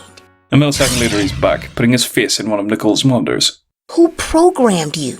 In this movie, at some point, the real Nicole will be jostled awake by Sonic's irreverent and ignorant questions. Her program to seal away her human mind is whacked around and will finally surface, brought to life by Sonic's persistence. She is awake again, and she shares the fact with Sonic and tells her tragic story. She was just a little girl. She was a good friend of Princess Sally. In fact, she was her best friend, and a child genius. Both girls were highly intelligent, and this was part of the reason for the bond between the two. One day, bots intercepted Nicole when she was leaving the palace and took her to Julian. He told her she had been selected to participate in a research project. He needs to give her some forms for her parents to sign. Trusting, she follows him to his lab, where he asks to connect her to a machine he intends to test. He just wants to see how it fits. She lets him, not knowing that he is going to take the knowledge from her brain and place it in a vast computer aboard a satellite. It's a horrifying process, with Nicole eerily calm as her mind is transferred. She mutters, "No, Then suddenly her body is dead. Robotnik crosses to a panel and extracts a handheld unit which we recognize as the present-day Nicole. Robotnik informs Nicole that her body is gone and he can make her mind go away if she disobeys an order from him. He demonstrates by shutting off access to her brain a section at a time. Like when her body was on the table, we hear her mutter, "No, But this time, the repeats in a monotone. Robotnik pushes another button, and there's a hollow sound. A moment later, in a hollow voice, Nicole whispers, I died. I was gone." Robotnik remarks sympathetically, "Oh, that must have been terrible." Suddenly his face turns to a cruel sneer. He holds her close to his face. "Serve me well. You live. Fail me. You will die 1,000 such deaths." He straps her to his belt and exits. But what Robotnik doesn't realize is that he has created his own monster. Nicole has gained unsuspected awareness and abilities. She has become a being with perfect and total awareness and the ability to telepathically control anyone. With her vastly expanded reasoning powers, Nicole instantly realized what Robotnik had done to her. He had combined the ability to reason and have emotions with the light-speed processing power of a supercomputer. And with all of the devices she can control, she has the powers of a god. Thoughts flash through Nicole's mind at light speed. Her first inclination is to force Robotnik to destroy himself, but with her heightened awareness, she can instantly extrapolate her actions into the future. She can see a future where she controls everything. No one would have free will. In effect, she would have done Robotnik's work for him by roboticizing everyone's brains. Her emotional side realizes she would be creating a scenario where she would have no one to confide in or interact with. She would be locked into a world of complete and utter loneliness. Nicole continues, analyzing billions of future scenarios. Every one leads to the same conclusion. She is the smartest and best equipped entity in the cosmos, and that her heart, human emotions, and compassion would lead her to make all living creatures live in harmony. She could cure all problems everywhere. Simultaneously, she again realized that her cure was no cure at all. It was only ultimately making everyone do what she said. She was like a human computer virus that could destroy all free will in the world. If taken to her logical conclusion, she would be like an ultimate solution. The world she could create would have no conflict, no pain, no death, no destruction, and no free will. No creativity, no real love, no adventure, and no drama. She would be creating a giant hive society where all creatures obey the Queen. Then, in an intuitive flash, she sees the one course of action that can prevent her interfering with the destiny of the world. Nicole realizes she must alter herself. Billions more scenarios based on this idea flash through her mind, and now the plan arrives, elegantly simple. She creates a program to execute on herself. Once executed, it cannot be stopped. It would first make her alter Robotnik's mind so he forgets she was ever created, and make him give her portable unit to the king. Then she would command the king to give her to Princess Sally. Once she belongs to Sally, the second part of the program activates, sealing away the human and emotional portions of her psyche, and removing the knowledge that she can control others telepathically. In this noble act of quasi-suicide, Nicole ensures that the world will continue to have free will, if they're willing to fight for it. One final note. The only thing that can bring her back is a threat to her satellite, and Nicole has created the program to pull her out with a built-in mechanism to automatically turn her back to computer mode after the crisis has passed. When little Sally learns that her best friend Nicole has died, she is inconsolable. But the king holds her, and when the sobs subside, Nicole uses her telepathic powers to make him give Sally the portable computer unit given him by Robotnik. Later in her room, Sally tests her new computer. asking it to create three-dimensional images in the room. In a twist of irony, she decides to name her new computer Nicole, after the memory of her departed best friend.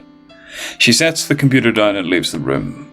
After she is gone, the computer glows, then says, I love you, Sally. A flash of effects, and the handheld unit is now just a computer. For all practical purposes, the human part of Nicole is dead. Until now. In a comedic sequence, she tells him why she simply can't fix everything. That once she starts tampering, she would have to Create the hive. Sonic's head is fit to burst over this one, but he tells her if she's so messed up over being aware, Why don't you just shut yourself off again? she admits it is the best idea and tells Sonic she'll wipe the memory of this event from his mind before she seals herself off again. Sonic wigs out and tells her, No way! That's messing with his free will. He wants to remember. Nicole reluctantly agrees, then seals her brain off again. This time, as the effects flash around her, we hear the pathetic before she simply becomes the computer Nicole again. Alright, me buckos, let's look at the world after the destruction of the Doomsday Machine. As we remember, the disruption caused by the release of all that energy opened the void up for a moment. Robotnik thinks he's gotten away, but no, he be in the void.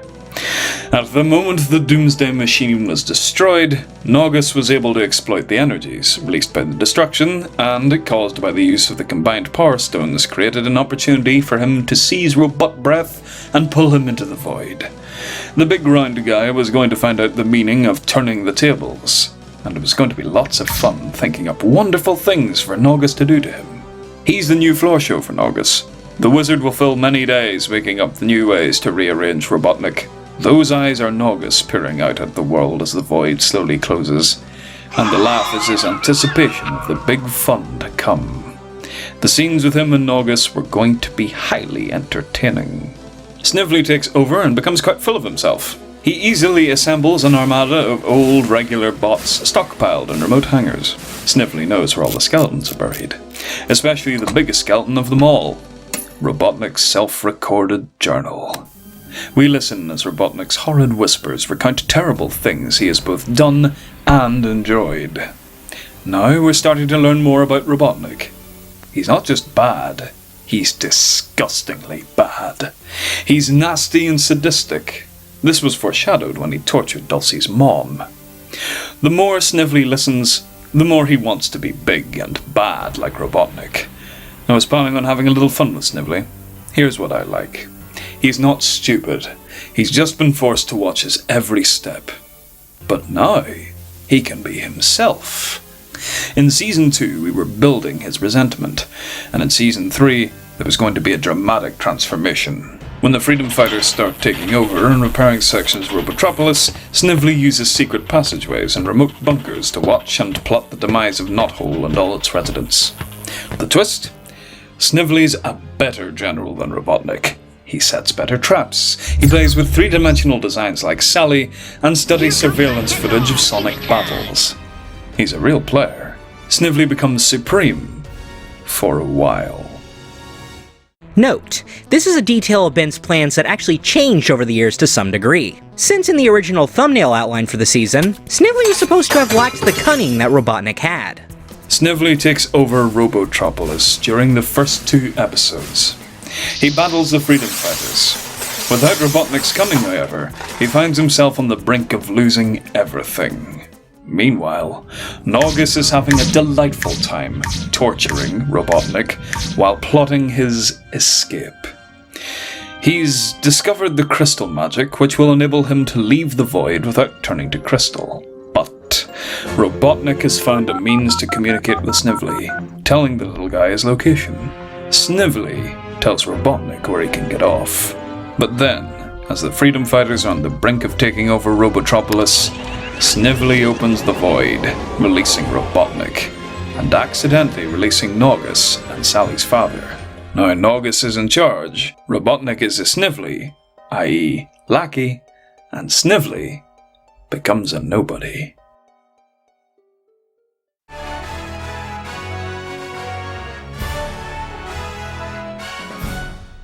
While the opening of the film/third season is available in a pretty fleshed out manner, thanks to the movie document and Ben's original thumbnail outline of the third season, how the rest of the season would have gone down isn't quite as fleshed out.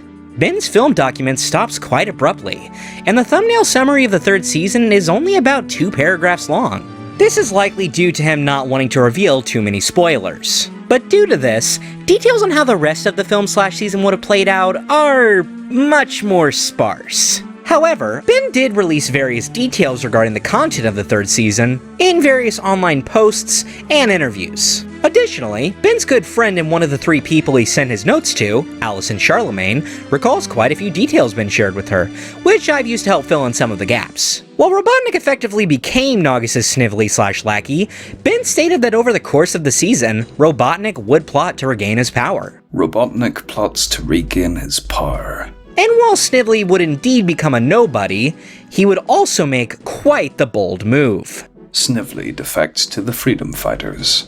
Allison recalled more information Ben had told her about Snively's story, which also would have tied into Antoine's story in the third season. I also remember him saying that when Snively turned to the Freedom Fighters, he'd eventually try to betray them, and Antoine would be the one to figure it out. But of course, he wouldn't figure it out right away. He'd be sitting right on the piece of evidence that would reveal it, but of course, it being Antoine, would take him a while to catch on. Has been also teased regarding the character. Big surprise in store with Antoine. Another plotline that likely would have been revealed and followed up on in the third season was the history of Mobius. Well, bearing in mind that we were given no history of the Sonic characters when we came on board, we created a white paper that created a history for the characters. This doesn't mean that what we created is the definitive backstory. Unfortunately, I can't seem to find the document, but as I recall, Julian and Snively were part of a space expedition from about 2200 or thereabouts. Julian attempted a takeover of the colony, but his technology got out of control, and he wound up destroying everything, narrowly escaping with his and Snively's lives. Meanwhile, back on Earth, a nuclear holocaust had destroyed human life as we knew it, and the animals who survived mutated into sentient beings and built the society which you see in the form of Mobius. Einstein's ideas of the passage of time during faster-than-light space travel kick in, and thousands of years have passed by the time Julian and Snively returned to find this animal world. Well, Julian's thought was that in the land of the four-pawed critters, the two-handed man is king, and so he set about to take over, as outlined in Blast to the Past. The document explained how the sentient animals came to be, why Robotnik and Snively were the only humans, and the backstory of the king. However, this left a possible story element, which only seems to become clear when Ben revealed two slightly alternate tellings of the events of the story. Instead of the space expedition, which operated under the rules of relativity, being destroyed, it seems that the colony didn't actually get destroyed at all. Mankind destroyed themselves and altered the planet in the process, creating the sentient creatures. But a space expedition, operating under the rules of relativity, kicked Robotnik and Snively out. And they came back to the changed planet. We never got to go into really deep detail, because we lacked time. And finally, there was yet another slightly alternate telling of the story, where instead, Robotnik's treachery caused the members of the expedition to turn on him. Snively and Robotnik were with the first major expedition, but Robotnik's treachery caused the members of his expedition to turn on him. He stole a ship and returned home with Snively at his side. Extreme passage of time a la Einstein's theory of relativity, and he comes back when Mobian furry history has had plenty of time to evolve. He seeks out the leader, King Acorn, and becomes Minister of Science, pushing Mobotropolis ahead scientifically. As been stated, this left a possible story they could tell. But the fun part is that it left a colony out there that could discover a faster way to return, and that could remain as a possible story element. Never explored that far. While he never got that far, he also explained that the animals were spared from the destruction because animals exist in the non-human populated areas that would have been spared in the blasts. And that doesn't mean there aren't humans somewhere on the planet in some form. It's very possible these potential story elements regarding the remaining humans, whether from the colony or those on Earth, could have been explored further in the third season. And if they did tell those stories in the third season, it's possible that we would have learned of the Earth origin in some form as well. As been stated, need the planet backstory to get to the characters. Additionally, some wondered why only remains of ancient civilizations were seen in the show, and no remains of Earth. Ben clarified that would have been addressed in Season 3. In regards to Naugus, well, Ben didn't reveal any specific plans regarding Naugus for the third season, aside from Robotnik effectively becoming a Snively and that Naugus uses the king to bait a trap to catch Sally. But what Naugus actually wanted to do with Sally, or what his motives were in general, is unknown. Even any details regarding Naugus's past just weren't revealed anywhere by him. However, hints of Naugus's past were present in early development material regarding the show. In the original outline for The Void, Naugus is referred to by the earlier name Ixis. The outline featured some major differences from the final episode, notably including a subplot about Sonic's birthday, and, well, just about everything to do with the Void.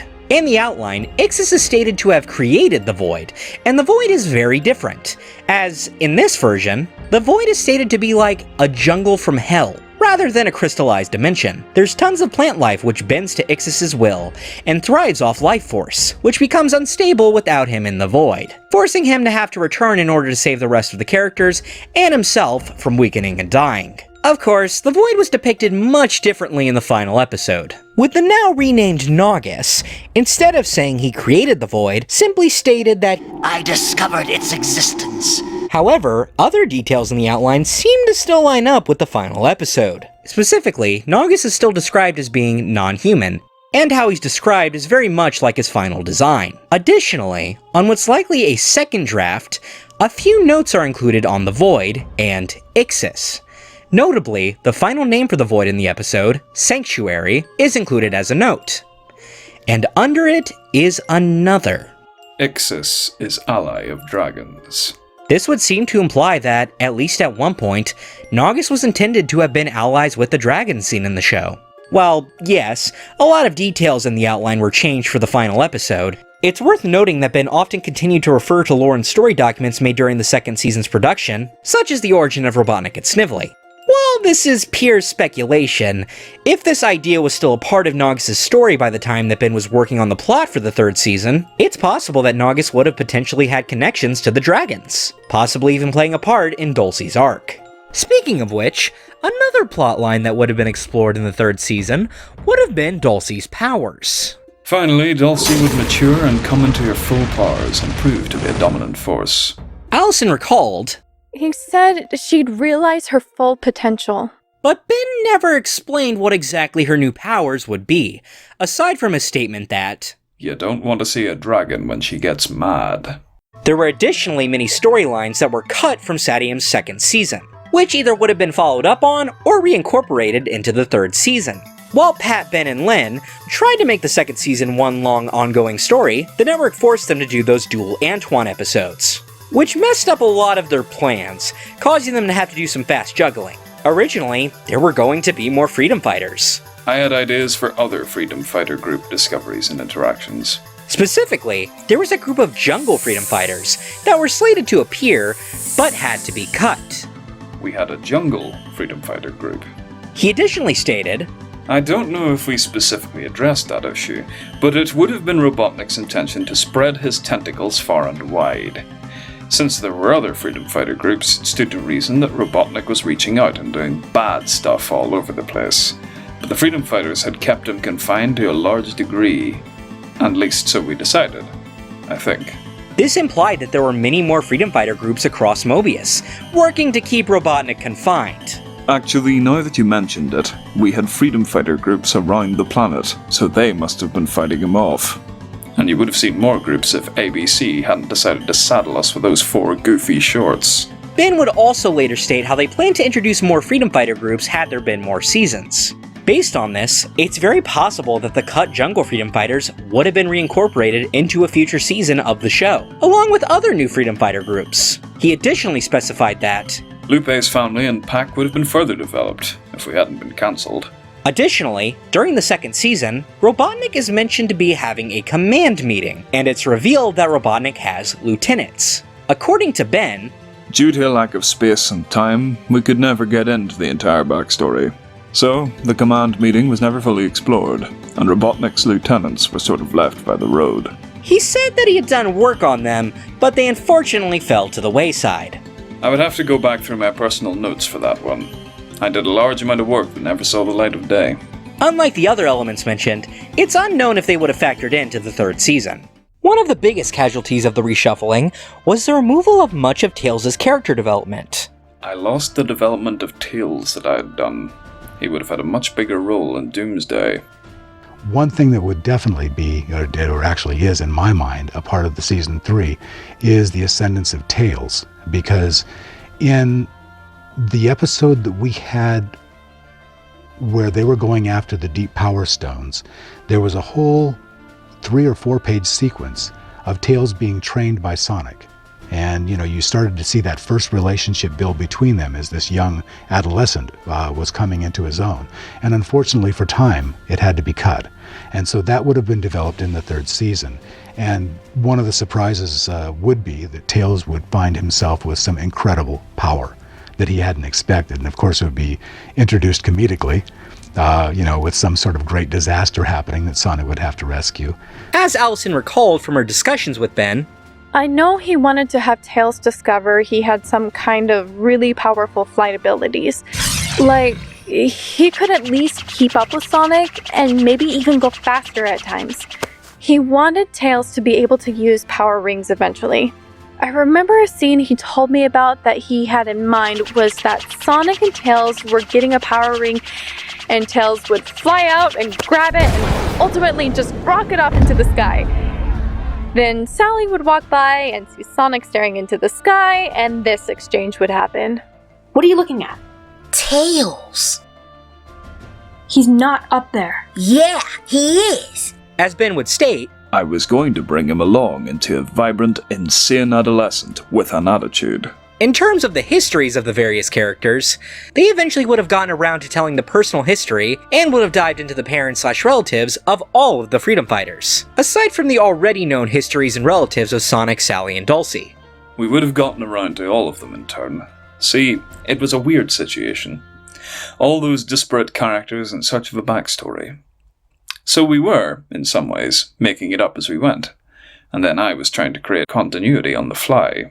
Another detail that Ben stated that they never really addressed, but would need to be addressed at some point, was if there was any organic material in a fully roboticized person. Considering he's talking about post-season 2 stuff, it's likely that he intended to fully explain this in the show's third season. According to Ben, the roboticizer converts the limbs and outer portions of the body, but leaves the central core organs and the brain in organic form, albeit severely restricted in free will. A poignant moment was when Uncle Chuck disclosed that those who were roboticized were still able to know what was happening to them, a particularly wicked form of torture added to the roboticizer program by Julian/Robotnik. In another episode, Sonic discovers the area of Robotnik's HQ where the organic glop is being prepared for the roboticized citizens. So, Uncle Chuck might indeed be able to eat a chili dog, but it would give him gastrointestinal distress. In addition to elements which we know were to be included in the show's third season, there's a few elements which we were explicitly told were not going to appear. One element from the games that may not have appeared in the third season was the Chaos Emeralds. Chaos Emeralds were not a part of our stuff when we were writing. It should be noted, however, this statement was referring to his time writing for seasons 1 and 2, and whether or not he'd use them may have changed as he developed season 3. We don't know for sure. But one thing we know for sure would not have occurred in the third season was Sonic shaking Nicole. This is because, as Ben would later recount, my girlfriend's little girl was my #1 fan. She visited the offices, got to see the artwork, etc. She was 6 at the time. And when the episode aired when Sonic shook Nicole to get her to speak English, I got a call from her. She was sobbing and admonished me to never have Sonic shake Nicole again. It took me hours to calm her down. Needless to say, Sonic will never shake Nicole again. One aspect that Ben considered during the show's production, and potentially for the third season, was the possibility of having one of the cast, such as Sonic or Tails, roboticized. While he and the team considered it, they never did go through with it. His response to a question regarding the possibility was, of course, but we would have to build an entire story around that, and there would have to be a very good reason to do so. It would have been a chaotic move, with him even saying, "Chaotic is fun, though." But he followed this up by stating, "But it's too easy to go that route. I like subtleties. I could do it in a heartbeat. 20 different ways. Sleep, betrayal, special equipped by Robotnik. Coming up with a story to support it is the hard part.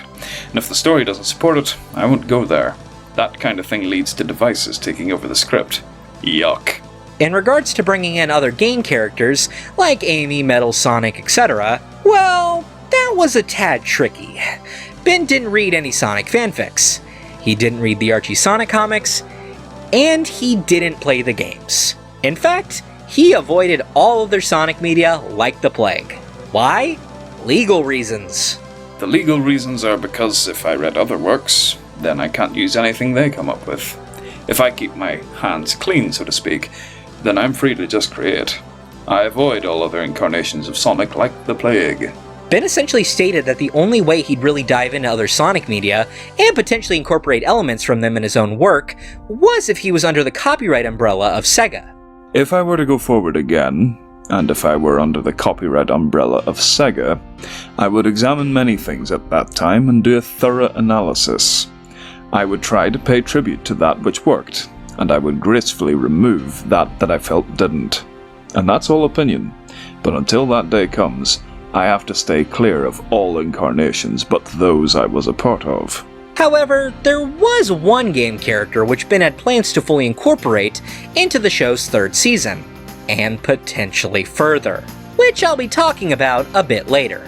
While we don't know the exact details, it's almost certain that the third season would have had the same philosophies of the prior seasons, notably Lynn Jansen's philosophy of wins and losses.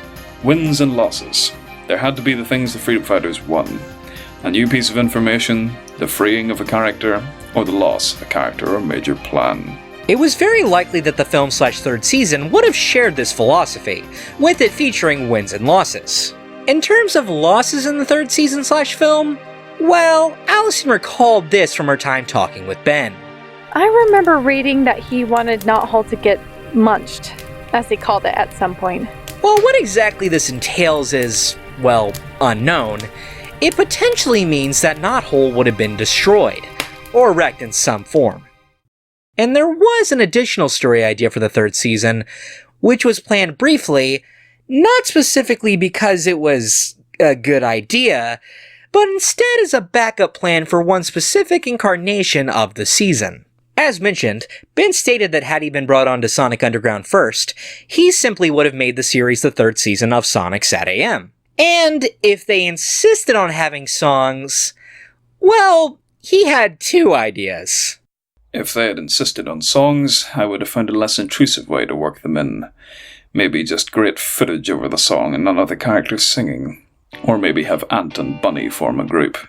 This was never considered to be an actual plotline in any other incarnation of the third season, and was simply a backup plan in case they had to include songs. But it was considered briefly still, although, as Ben later stated, "Now that I say the latter, it leaves a bad taste in my mind."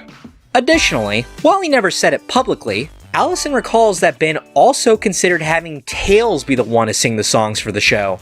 I remember him saying this would be Tails, not Bunny and Antoine.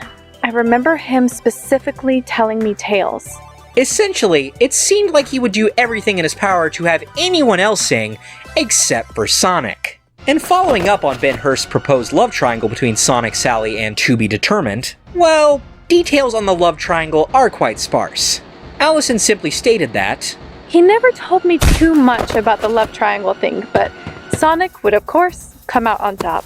However, in Ben's interview for the complete series DVD set, Ben also stated this. I was also in the mind of developing a love triangle for a short period of time between one of the freedom fighters and Sally and Sonic.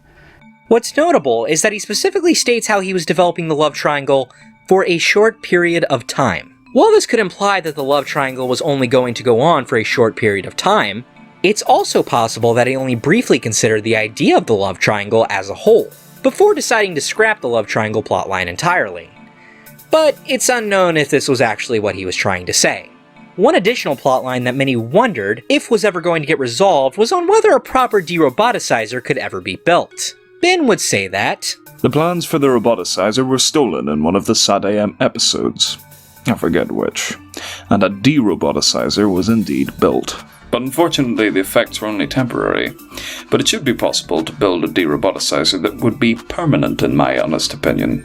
In fact, after hearing of Ken Pender's decision to make the effects of roboticization permanent, due to knowing how some fans with disabilities identified with the roboticized characters, Ben responded, saying, I think that is noble and thoughtful, Ken, but I would not do it myself.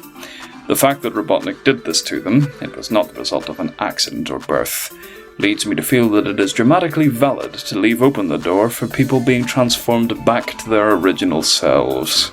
While it's not entirely known if it would have occurred in the third season, it seems Ben was at least somewhat in favor of finding a way to de-roboticize the likes of Bunny and Uncle Chuck permanently.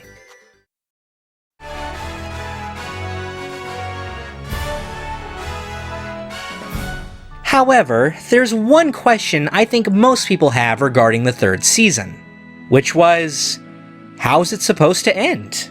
Sadly, this is one thing about Ben's third season/film which never truly got revealed, because he always had hope that the series would come back. I can't answer that, because the final chapter hasn't been written, and there still exists a remote chance that we will start again. In fact, the ending was one of, I'd say, two elements which Ben was the most secretive about, the other being on if one of the freedom fighters would die. That I won't reveal. I hated when Rowling told us we were going to lose a character in the last Potter book. But making this a tad more confusing is, Ben stated that SatAM wasn't supposed to end with the third season, as Hurst apparently had ideas for an additional fourth season. According to Ben, the third season would have been tight as a tick, and would have launched a major fourth season.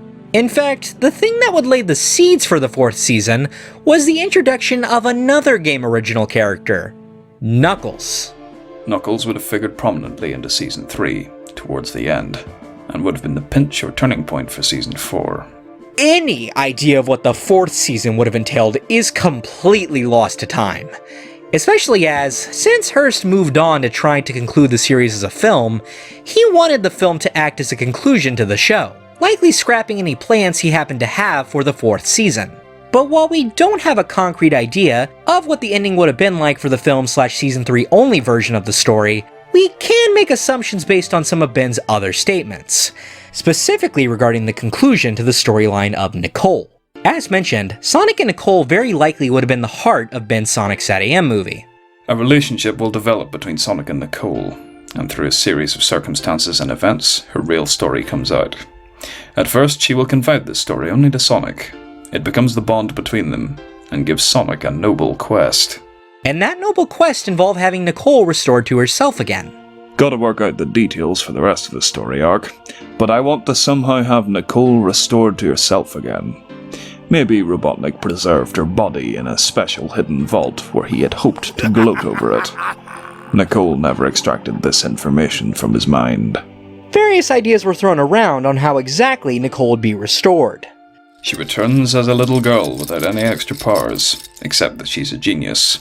Although there could be flashes of extra powers from her experience of being a computer. Definitely something to be explored. A more developed idea, made later down the line, was that Nicole would be restored to an adult body. If Nicole restores to an adult body, she loses all computer abilities, but she's still a genius.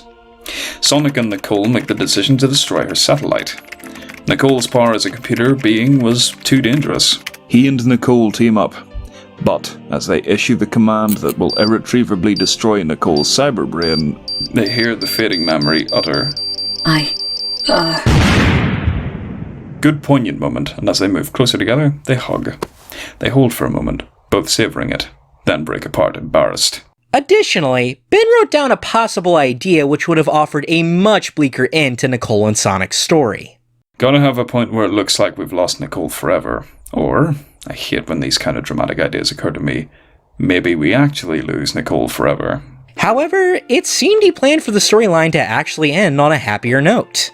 According to him, Nicole eventually becomes Sally's daughter/best friend. This can happen from Sonic confiding in Sal about what Nicole told him, or by Sonic enlisting Rotor's aid to surprise Sally at the very end. Those last 4 words aren't paraphrased. Directly from the words of Ben Hurst himself, he said it could happen by Sonic enlisting Rotor's aid to surprise Sally at the very end. At the very end implies that, at the very least, Ben intended that the story would have ended on a happy note. While we may not know how they were able to overcome Naugus, if they saved the king, or if Robotnik was successful in his takeover plan, we do have proof that, at the very least, Sonic, Sally, and the other freedom fighters would have likely won in the end, with Nicole joining them. While we'll likely never know the full story and all the intricate notes and documents that Ben had cooked up for the 3rd season, or its film project counterpart, I hope this provided a good approximation of Ben Hurst's vision of SatAM's never-made 3rd season.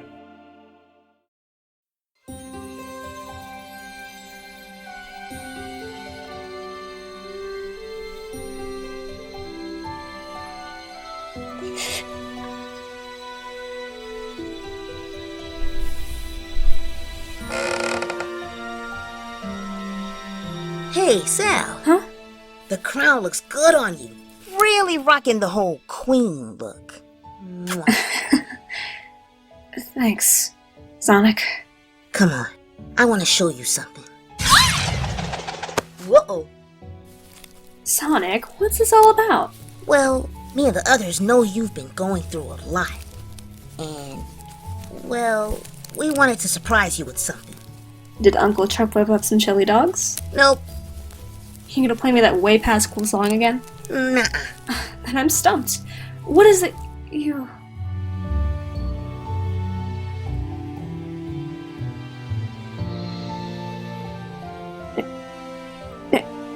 Nicole? Hey, Sally. A long time no see. Nicole!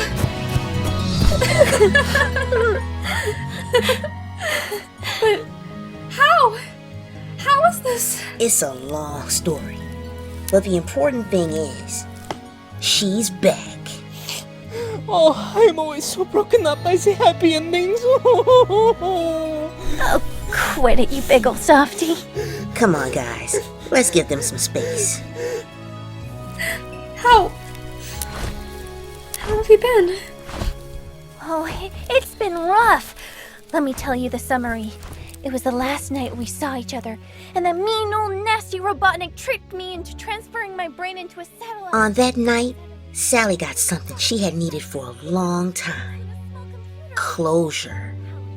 And even though I didn't realize it at the time, I did too.